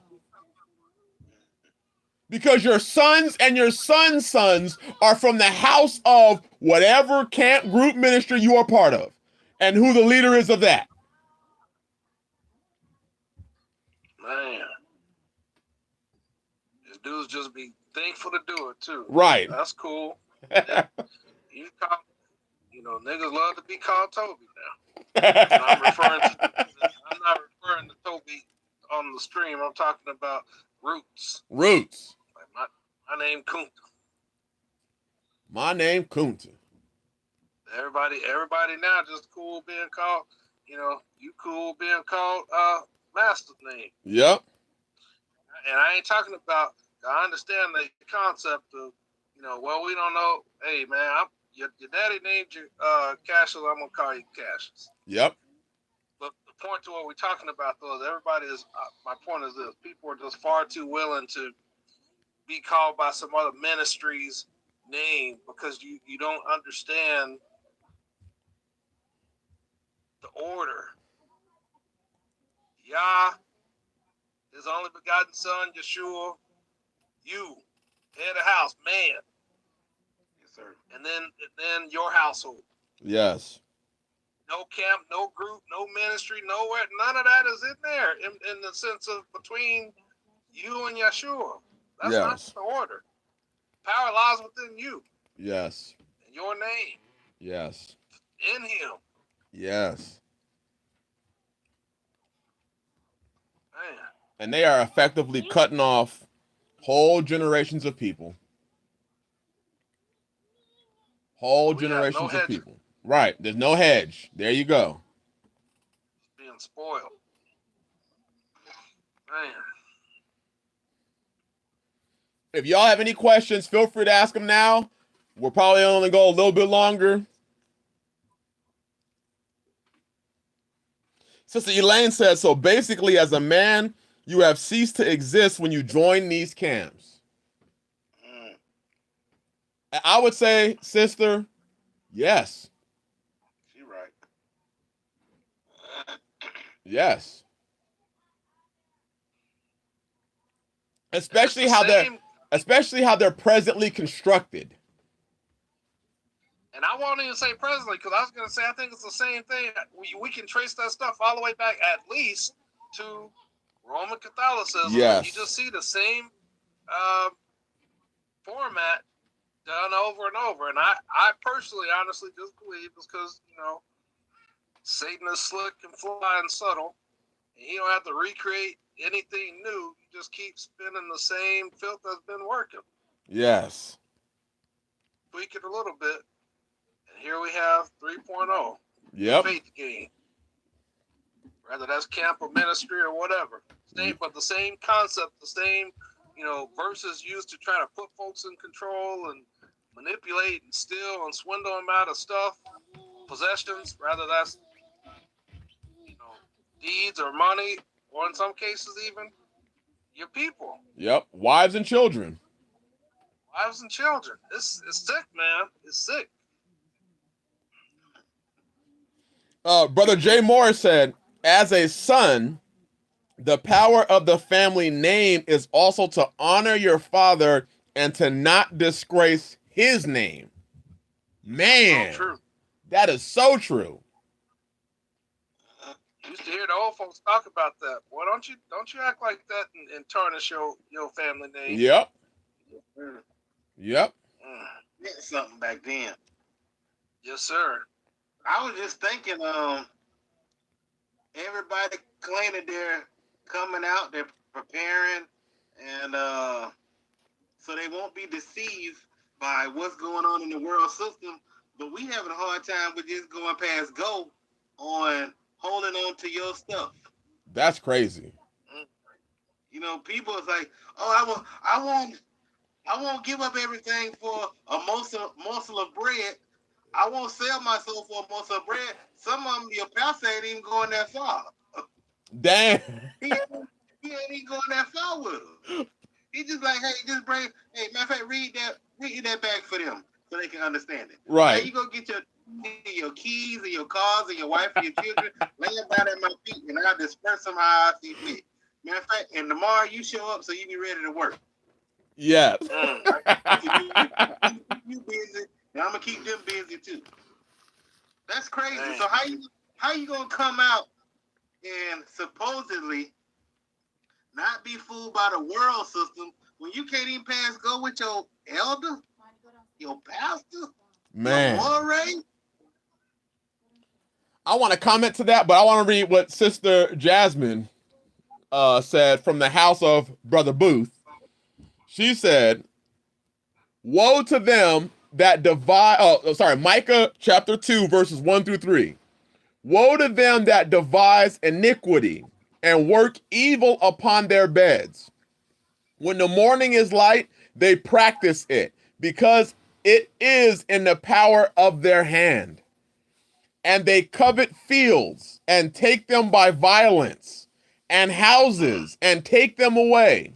So they oppress a man and his house, even a man and his heritage. And heritage translates to inheritance. There it is. Therefore, thus saith Yahweh, behold, against this family do I devise an evil, from which ye shall not remove your necks, neither shall ye go haughtily, for this time is evil. Man! That's fire. Thank you, sister. Blessings to your husband. Man! That violence there could be a violent attack on the mind too. Yep. A violent attack against this word to deceive you into doing it. Just like we see where Yahshua expounded and said, if you hate your brother, that's murder. You don't have to go and stab him. Right. So that violence could be a devising of wickedness. Yes, sir. Man, that's fire. Woo, sister, that is fire.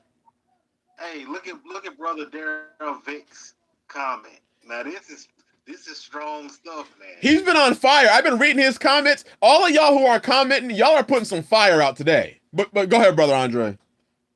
It says when people usually profess belonging to Yah, people on average associate you with whatever ministry you belong to, not so much you as an individual. They don't even know your family name. Right. They don't even know who you are.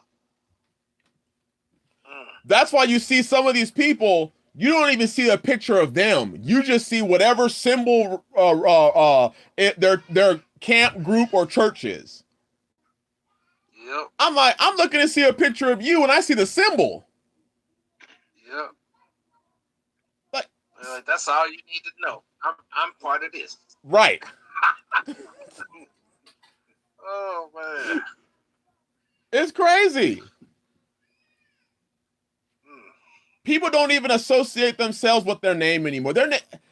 And that blows my mind, because I understood the importance. Go ahead.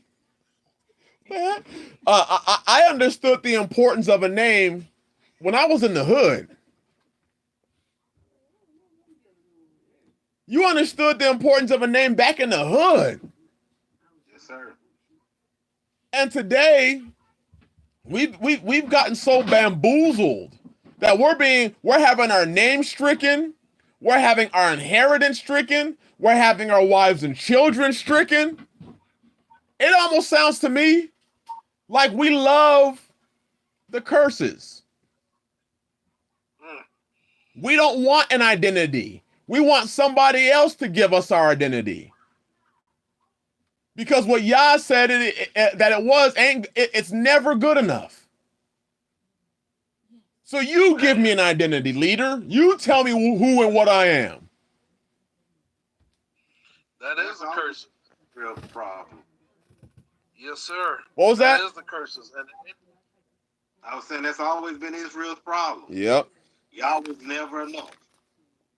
Some fleshly human being had to be their Yah. Yes. Yes, sir. Oh! And I was just... Go ahead. And then I want to read what 12 tribes till I die. Bless you, brother. I want to read what he said. Yeah, I was just saying that is the curses, and it's not the curses in the sense of as if you don't have the ability to remove it. We just have to obey the book, obey the word. We ain't under the curses like we can't escape it. Right. The escape is real simple. Obedience to Yah's word. He says That's it. Blessings if you obey, curses if you disobey. So if you run around, we under the curses. That means you just run around sinning. Out of your own mouth. Yes, sir. You can't own land. We under the curses. Actually, what I read is if you keep operating in the curses, that's one of the things that he says is going to happen to you. Am I saying that I am free? Like I can just do whatever the hell I want to? No, I know I'm not. Correct. But damn, come on now. It's pretty damn close when you're on your own land. Right. Just saying. I can open up my front door right now and discharge as many rounds downrange as I want to. Ain't no cops gonna show up. Ain't no Ain't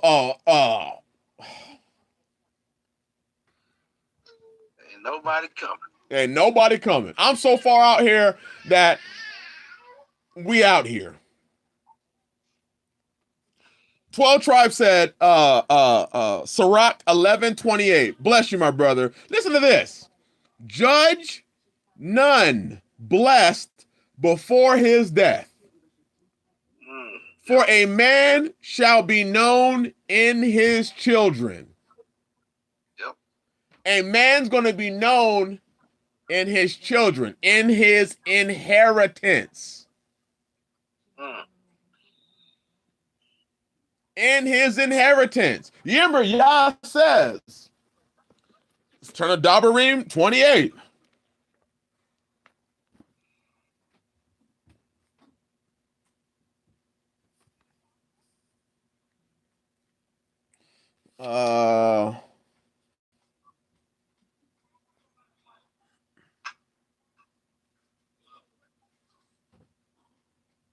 Listen to this.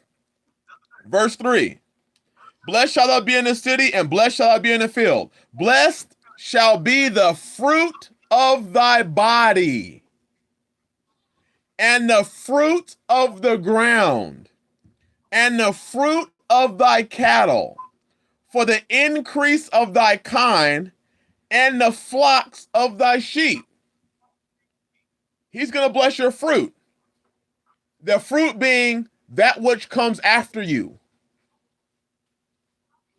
They will be blessed. And you know what? It will even make them even more in a better position when you have an inheritance. If Yah blesses you, then you're going to have an inheritance for them. Because he's blessing the work of your hands.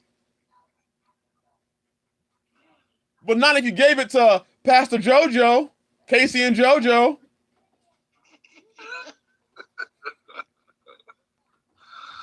Oh, man. They say all my life I've been waiting for someone like that. I hope you feel the same way, too. Come give me your deed.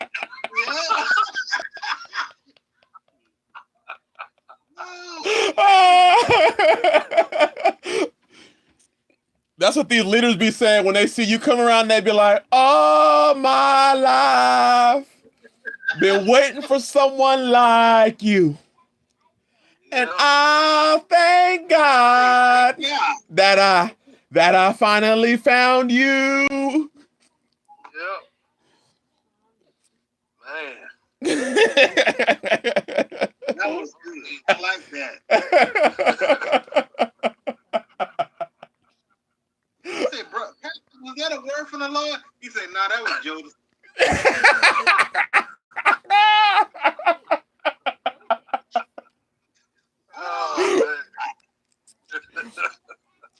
Rico says, it's been such a long time since I sang a song. Rico, I'm going to start singing again. But now all three of us are here, so now all three of us can sing. Sister Amy said, no, he's singing again.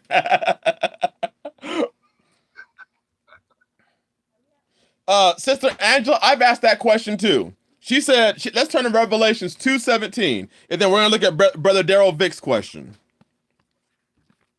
She said, why are so many changing their name when Revelation 2:17? I already know the answer. He that hath an ear to hear, let him hear what the Spirit saith unto the churches. To him that overcometh will I give to eat of the hidden manna, and will give him a white stone, and in the stone a new name written, which no man knoweth, saving he that receiveth it.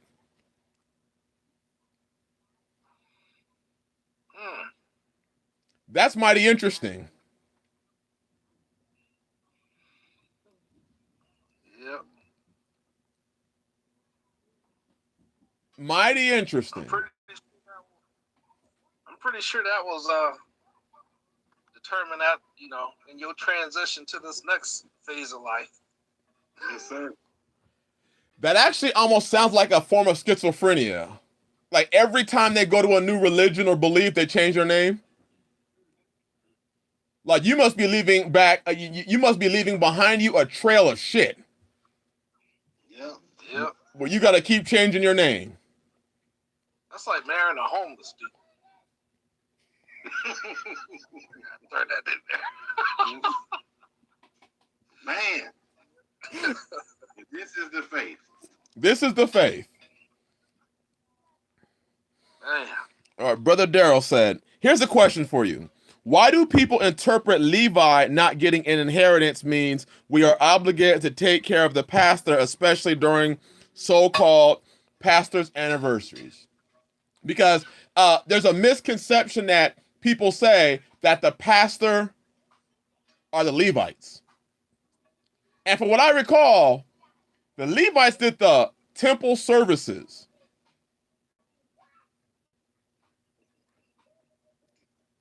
Are pastors doing temple services? No. No. But they'll convince you that they bring ye all the tithes into the storehouse, that there might be meat in my house, and prove ye for a will. I'm like, shut up. It'd be real simple, like, oh, you got the Ark of the Covenant over there with you? Right. You have the holies of holies set up? Did you build the tabernacle using the specifications? Right. Hey, ask him to touch it. Pick that up. There it is. Pick that up. If you can pick up the Ark of the Covenant and not die, I'll say we onto something. But if you fall out dead, I'm gonna be like, nigga stupid. Yep. It looked like it's unstable. Go stabilize that. Yep. It's about to fall over. Go grab it real quick. Yeah. I'll tell you one thing. If these people really were Levites, you would never see them doing any videos outside of the home, of the temple. You would never hear them speaking because people couldn't just sashay their ass up into the Holy of Holies, into the highest. And I don't think that the Levites would be asking people for their deeds. No. It's crazy. Man. So, Brother Daryl, it's just another deception. It's just another deception that people run around throwing out there that pastors are Levites and somehow, or they take that verse in Paul, but Paul says that he worked for his own bread. Hey, what does question? Why does this keep happening? Yes. My answer really is it because it works. Right. Yes. Yeah, Because it works. Because you always have simple-minded people, which was a problem that throughout history, Yah's people, Israel was always simple-minded. Always. Man. They'll fall for anything. I'll tell somebody right now, you give me $10,000 and a blessing's coming. 10 G's. I'll pray for you to get a husband, sister. I know you looking for a husband. I'll lay hands on you via the internet. Mm-hmm. And I'll speak a word over you. Stupid. That's the word. Yeah. I'm chose free Barabbas. Right. That's the thing. I'll tell you, Brother Dave, that's good. The people chose Barabbas because Yahshua was hurting their feelings and their pocketbooks. Yeah. People were losing money left and right. The Sadducees, the Pharisees, the religious leaders were pissed. Yeah. Yep. But no, he can't be it. We can't let him be the one. Nope. No. Yep. He messing the game up. Yep. He messing the money game up. Yep. Yep. Our clout. Yep. He's making us look stupid. Yep. And yet, despite that, the people still wanted Barabbas.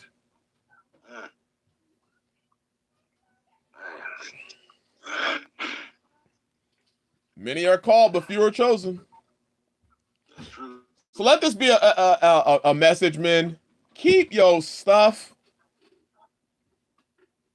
Yah gave it to you. He said you were going to be a good steward. You're proving you're a terrible ass steward if he gives it to you and you turn around and give it to somebody else. If Yah wanted that man to have it, wouldn't he just give it to himself? I believe so. Absolutely. Yep. So Yah gave you men possessions. He gave you a wife or wives. He gave you children, cars, finances. You want to know something? The best person to determine if you are going to help somebody, you're the best person to determine whom you're going to help.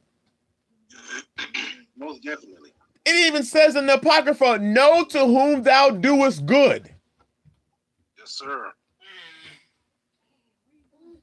You should know who you're doing good to.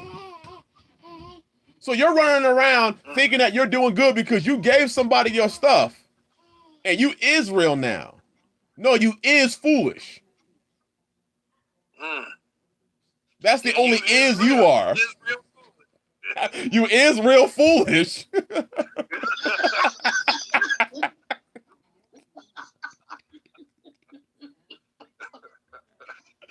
Oh, man. And some of you have already experienced that, where you gave your inheritance away and now you ain't got nothing. Israel fool.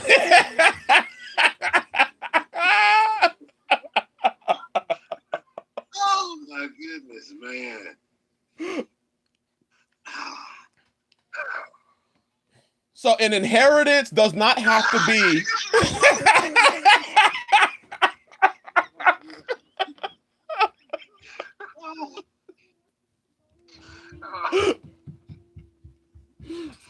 Isaiah writes, it says, he said, men need to worry about themselves. They need to work out your own salvation with fear and trembling. You should be worried about you. We got men trying, I don't know. Daughter of the Most High said, put that in the shirt. Is real foolish. themselves. But I know somewhere in Sirach I was just reading not too long ago.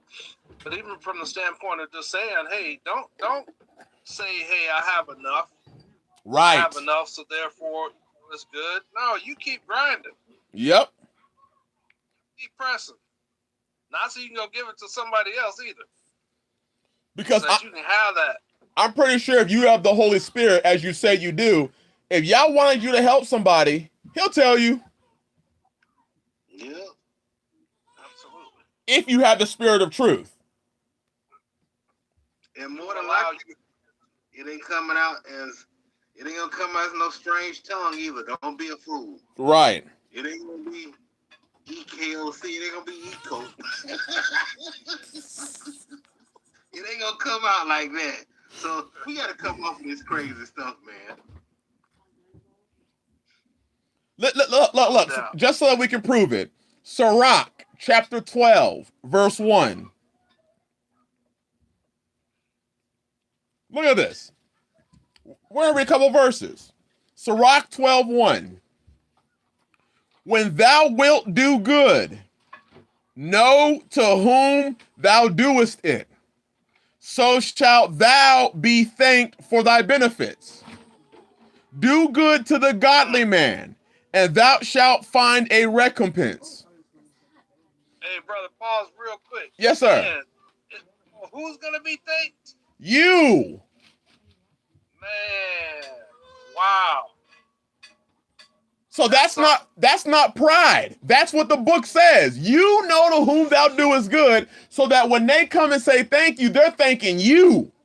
But what happens? Man. You give all your shit to somebody else so that when they say thank you, they thank him. That's right. And it might even be folks at your own house. Man. They thanking him for what he doing and you paying for that shit. You done did that. That's you better keep yourself in the place of preeminence. Yep. And that's not being selfish. That's not being ungodly. In fact, that's actually of Yah to do it that way. Let's continue. Verse 2. Do good to the godly man, and thou shalt find a recompense. And if not from him, yet from the Most High. There can no good come to him that is always occupied in evil, nor to him that giveth no alms. See, so we understand the importance of giving. Absolutely. Give to the godly man, and help not a sinner. Listen, do well unto him that is lowly, but give not to the ungodly.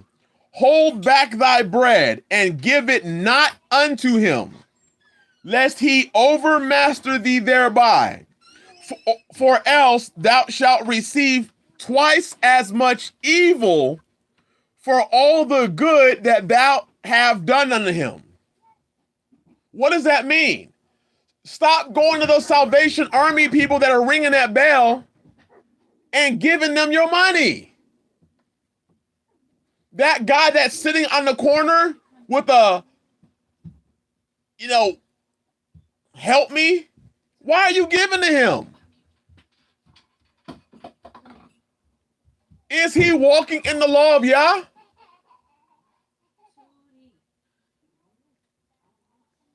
Or you never know if you may be entertaining angels. You fall for that one. You're supposed to know to whom you are doing good to. Meaning, I'm not even sending no money to no pastor who says, send me your money. Until I know you're doing good. And guess what I'm going to do to figure that out? I'm going to talk to not just your current, but your past people to figure that out. We're so dumb. Man, What was that? You killed the game on that one. You said you're going to talk to the past folks as well? I said, that's a game killer right there. Yep. I mean, if you were looking to get a wife, men, wouldn't you check not just her mama, but if she has 2 or 3 exes, wouldn't it be smart to talk to them? Most definitely. To figure out, why is she still single? Why is she going through men like she changes her underwear? That may be something I might want to inquire on. Likewise, if a person's calling themselves a man of Yah, I may want to know, how long has this nigga been begging for money? How many sheep done died? Right. Why am I looking at his wool coat? Who was that?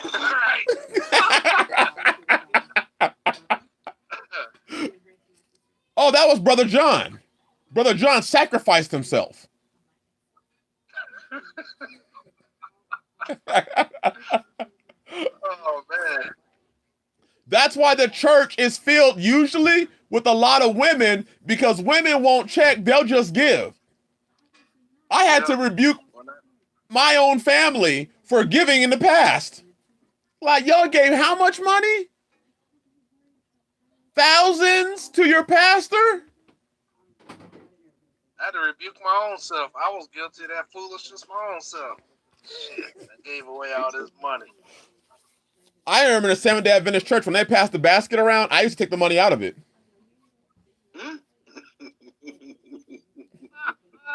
It got so bad, I had to have deacons sit on both sides of me, because when that basket hit me, I was taking stuff out the basket. Like, you said that it's for the needy.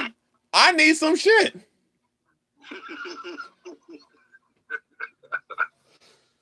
Apparently that was bad. When your parents are the head deacons and head deaconess and ushers and accounting team, that don't look very good. Man. But I wanted some Mexican candy. All I was trying to take was like a couple bucks. I didn't need much. I'm simple. Man. Tell you what. These folks steady be taking money, and you look at what they driving, they living better than you. They dress better than you. They eating better than you. They driving vehicles better than you. And you still sitting with money. Right. It's like, man. Sister Angela, you are right. You are right. I thought he was taking an offering from me. Yeah, you look up years down the road at what you done gave. You know, I was just thinking this part of it, but you look down years down the road at what you done gave to a certain ministry or assembly or whatever the case is, and you be to put those people's children through college, you know, just all of those kind of things, and guess what? You probably couldn't even have done that for your own children. Man. If desired. Their children at USC and UCLA and Harvard and Princeton, and your children at the JC, and you can barely afford that. Yes, sir. You telling them to get a Cal Grant loan. And they children think them that they going. Right. Yeah. That's terrible, man. That's the crazy thing. You know, your money put them there. These people will call themselves blessed, and all they're doing is taking your money and spending it. If you could have kept your money, you probably would have called yourself blessed too. Man. Think about that, brothers and sisters. The next time, and I'm talking about for the word, the next time you spend money on somebody's Patreon, on somebody's channel, on somebody's whatever it is, come buy these $100 beads that we put together. Think about what you're doing. Man. You want to buy a $100 pair of beads? Go to the store, buy some beads, buy some fishing wire, make your own necklaces, make your own family crest. We have it. We have family colors here. Make your own. Why are you paying somebody else hundreds of dollars?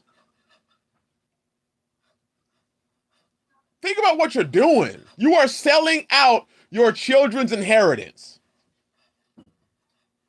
You're right, bro. Giving it away.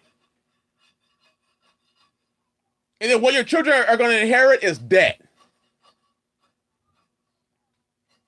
That's it.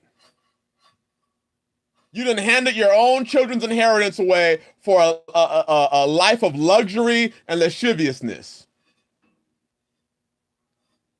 When you could have built your children's inheritance. I'm not saying don't enjoy life. I enjoy life. I have a lot of fun. Me too. I'm just saying, you selling yourselves cheap. Hey, it's easy to do when you got your money in your pocket.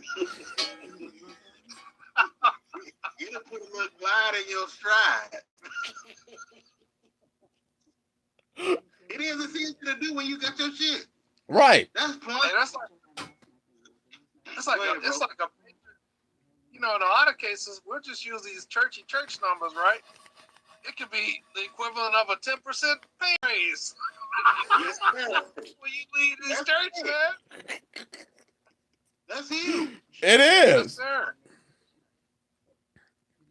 Man. Men, build your own. Consider your name. Do you want it cut out of Israel, or do you want it absorbed into some camp church ministry? When people think about you and your name, do you want people to say, well, last time I saw him, he was going into the Church of Scientology. I don't know about him anymore because, you know, I can't go visit him. Can't even call him. He gone. Think of this. This year, we're having Passover. None of the men that are coming for Passover are obligated to come to me because they are part of a certain ministry. Because I don't have a ministry. Nobody, there is no, you can't go here, you can't go there. I don't ever dare to move any boundary of any man's house. I would never go to Brother David's house and say, Brother David, I'm letting you know, you can't have that greenhouse. I don't move another man's boundary. It ain't none of my business. Holy bro. That preserves our friendship. Right. Yes, sir. Hey, you know what the interesting thing is? Most of the, and I haven't even looked at all of the names, but I want to say a high percentage of the men, I bet you at least probably 80+% if I was just guessing, they own their own land. Watch that. Yep. That's big. How many of y'all men show up to these big gatherings and you don't even have your own land? What if given to this so-called ministry, assembly, pastor, elder, whoever the hell it is, what if that's holding you up from coming out? What if that's holding up y'all's vision for your life? The one vision he got for you. Oh, it's being held up because you being foolish. You being a low-down, wicked, filthy servant. Man. What if you could be out, free? You wonder why you don't have no wife? Ain't no wife coming to be no servant and live with a servant husband at some other man's property. That ain't gonna work. What did she have to look to? What do the children have to look to?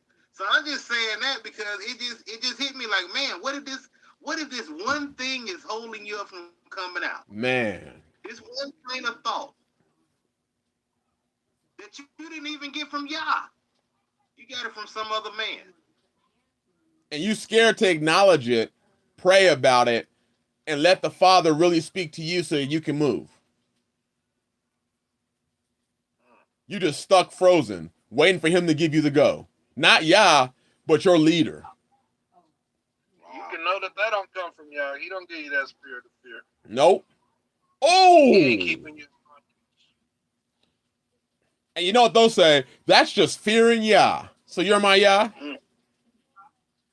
No, that ain't that. That's bondage. That's what that is. That's slavery. That's slavery. Slavery. That's why every time I try to call you, I hear, and I realize you got the ball gag in your mouth.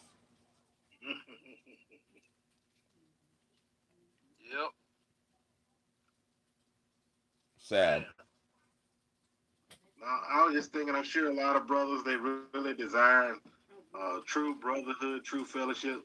Well, get around the men that are I mean, real men. Right. That ain't requiring nothing from you other than for you to live right. Like being a brother's keeper is, hey man, you honoring the Torah? Hey man, you know that's being your brother's keeper. Being your brother's keeper is not, hey man, I'm gonna need. They're not controlling your land. Right. Or any of the positions you have. They're not dictating that. And like what I'm saying is, if you desire real fellowship, I would get around those kind of men. Right. That's how our preserve. That's how we grow. I can just speak, especially about Brother David and Brother Chris. That's how we grew to be as tight as we are. Yep. And we're in terms with you. We are alike in a lot of ways, but we also are very different. Yes. Our houses are very different. But how we got stronger was, number one, we was able to. We just tell each other like it is. Matter of fact, most guys wouldn't even be able to hold up to the basic conversations that we have. Because basic conversations could sometimes get your feelings hurt, get you angry, but I mean, you can't go around the word. Right. We make sure we're not giving opinions. We make sure that we are not going around the word. Yes. But the thing is, that's how our friendship grew. They didn't say, hey, brother, in order for you to be a part of us, hey, you got to give up this and give up that. Because I'm sure we all basically feel like this. Shit, I can tell you, the first time we went to Passover, and they said, well, brother, you got to come up with this or give up that, I would have told my family, we is not coming back to this motherfucker.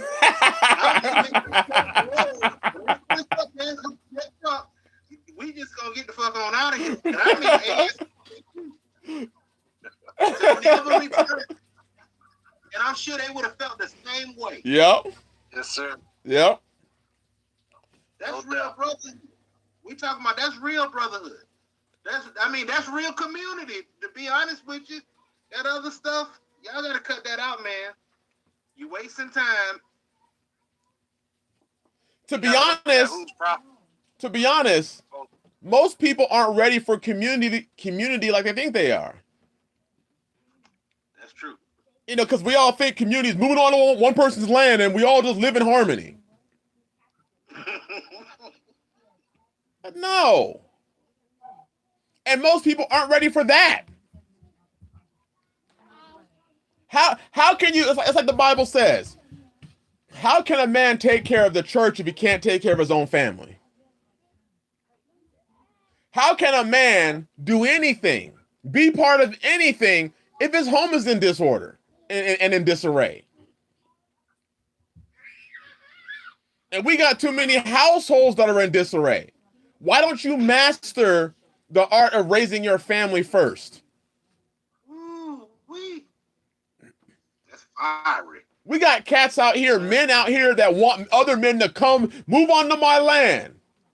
You want dudes to move onto your land, and your own wives are afraid of insects.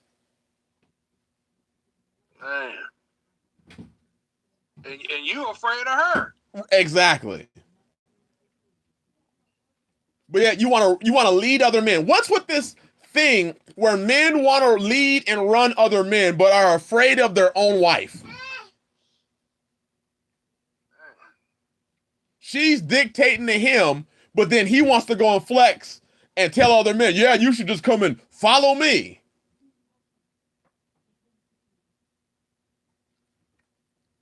Lost. Yep. They have their own matriarchal system running over there under the cloud of patriotism. Or a patriarchy. Right. Yeah. Y'all a bunch of matriarchs. Right. You're a matriarch still. Yeah, just call it the sisterhood. There it is. Yep. So we hope that this has opened up your eyes to what inheritance truly is. So that you can go out there now and men, start building your own inheritance, your own legacy, your own heritage. Unless you want your name cut out from Israel. unless you don't want to exist anymore. Because it'd be a shame for somebody to say, hey, where's Brother Chris? He was absorbed.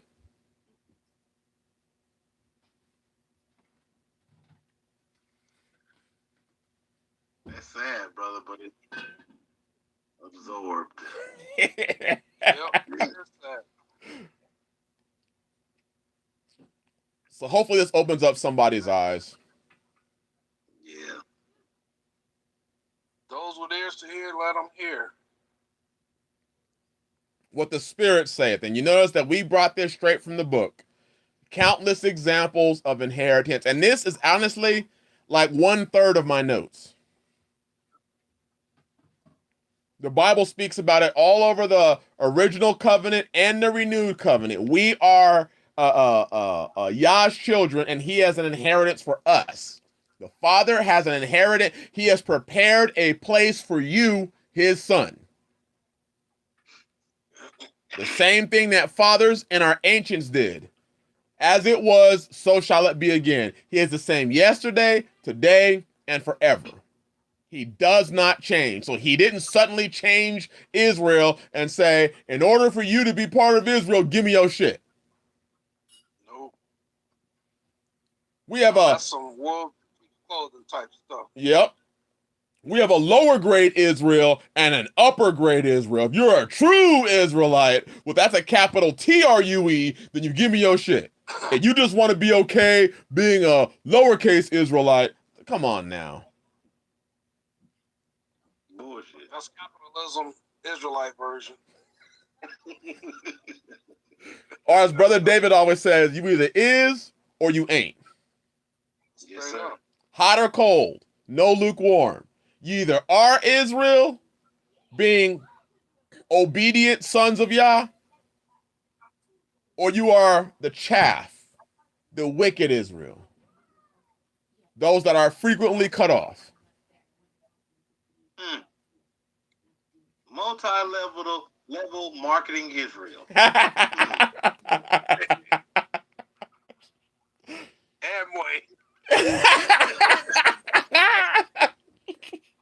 Yes, sir. I mean, you see that. We have $100 level Israel, $50 level Israel, $20 level Israel, $10 level Israel. I'm like, Yeah. Amway, and they ain't talking about the great I am. Yes, sir. Who would have thought this would work? I'm just saying, who would have thought that multi-level marketing for Israel would work? But I guess what? They perfected it over there in Christianity. Yep. They brought the same model right on over here. In reality, it's not Israel, it's religion disguised as Israel. Yes, sir. That's right. Because those that are truly Israel, you know, I'm gonna say this last thing. Men, in order for you to fall for this stuff, you have to remember when Jim Jones started his little cult, most of oh no, what does it say? No inheritance, Israel foolish, Israel. That's the today, brother. We gonna figure that thing out on the shirt. That's gonna be hard. We gonna figure it out. I was gonna say, you remember when Jim Jones created his little clique, most of the people that he got to go and join him were those that were oppressed. You remember, this was in the time during the civil rights movement, and he paraded this to black folk as if I'm going to save y'all from this wicked country America.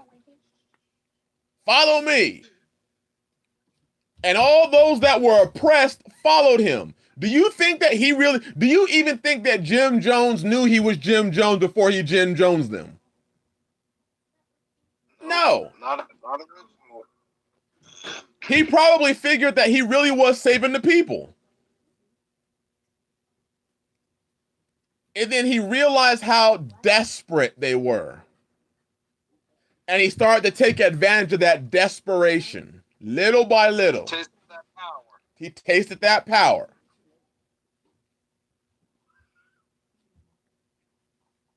Man. Probably had a bunch of yes men around him. Folks not willing to, dare question the man of God, in that case. Yep. Right? That's exactly what happened. Hey, 700 glasses of Kool-Aid later, destruction. Hey, it was purple too. It was purple. It was? It was purple. It was full of niggas. He had a whole bunch of purple Kool-Aid in there. He had purple drink. Yeah. And all those people, and you see what happened? They gave the Kool-Aid to their wives and their children. Yep. Drink this because Jim said so. Right. When I pick up and read this book, they will not live it for themselves. That's how you get there. I just say it for what it is. That's how you get there.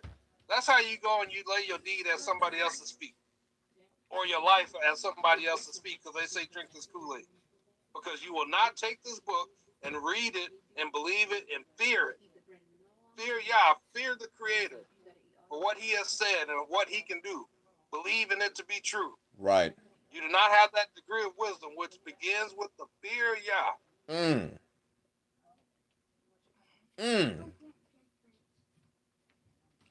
Because if you're reading this book and you believe it to be true, somebody can say some smooth, swelling words. It sounds wonderful.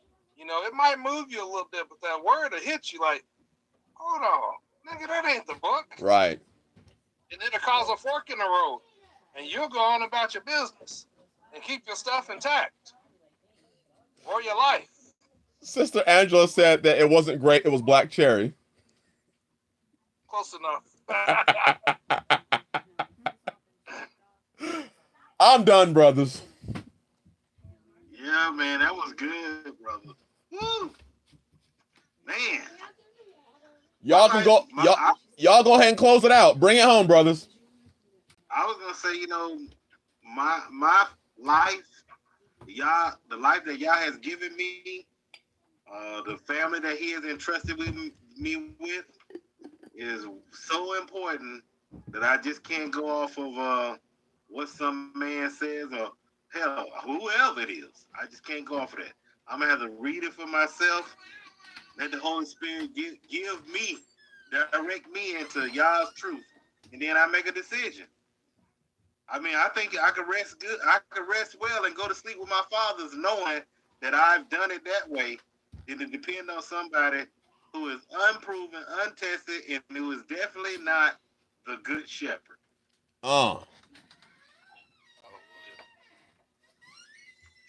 Yep. Bro, David?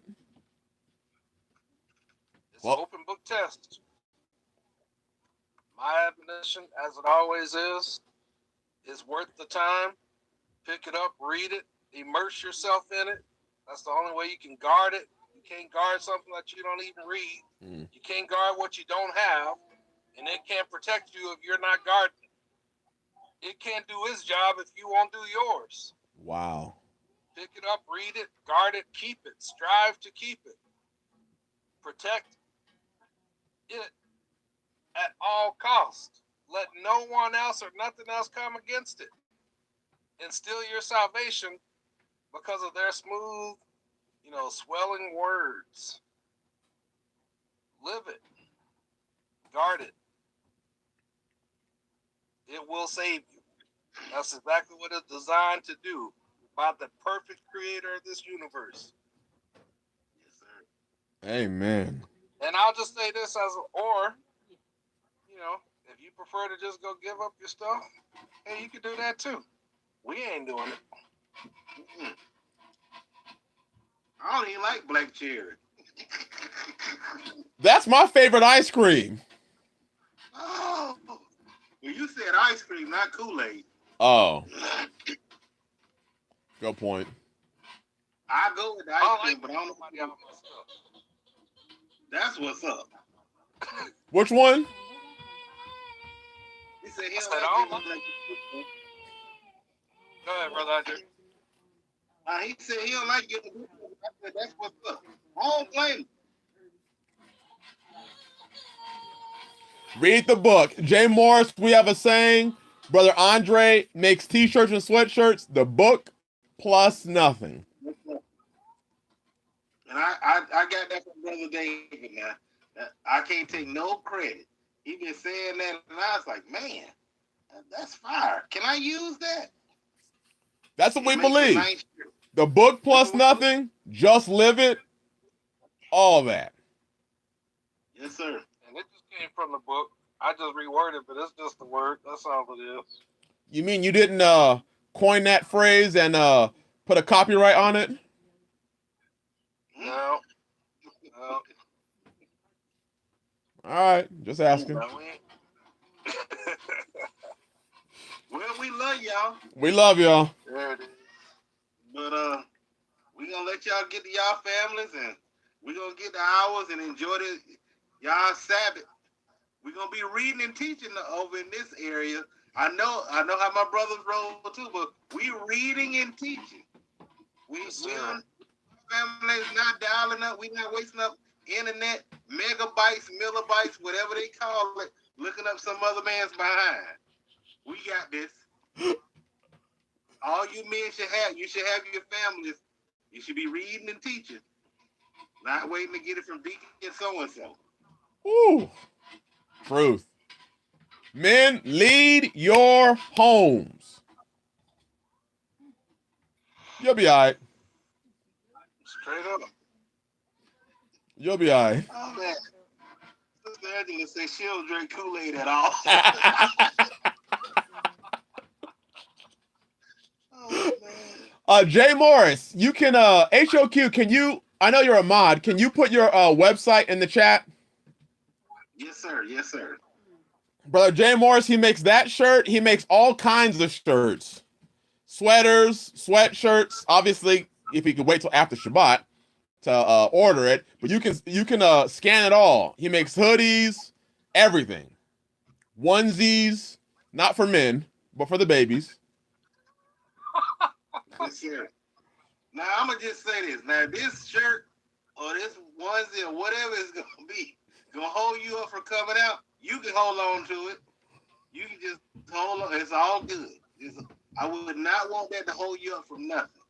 Like it's already been stated, we just want y'all to do what the book say. Right. I appreciate it, but if it's holding you up or taking away from something more important, I'd rather for you to do that something more important, like coming out, storing our food, all things that y'all already know to do that's already been talked about. There it is. HOQapparel.com. And Jay Morris, it's in the description of all my videos. The website is. But absolutely. I mean, he sells all sorts of faith-based apparel. Commandment Keeper t-shirts, the book plus nothing, Hands for War, Swagalite, Just Live It, what Brother David's wearing right there, Just Live It. Man, he's got a lot. And he also does custom orders. So if you ever want a custom order, he'll put whatever you want to put on it. You just let him know, email him, and pay him. The real ones? Oh, that one's going to be hard. That one haven't hit, that one ain't even been put up. I hate to say this, but sometimes it's hard to let folks wear that. I'm being real. We're going to debut that sweatshirt on Passover when we all get together. Yes, and we're going to talk him into allowing that one to be sold because, yes, it's special. Maybe, but it's an opportunity to make money. It's special, but this business. It's business. Yeah, that's true. Yes, sir.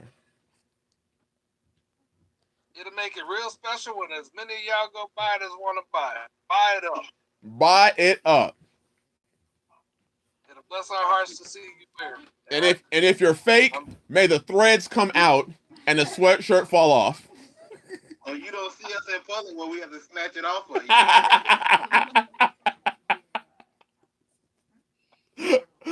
Oh gosh. What day? I love you. We're keeping it the 27th at even. I think the new moon's the 13th at even, and then the 14th day will be the 27th at even.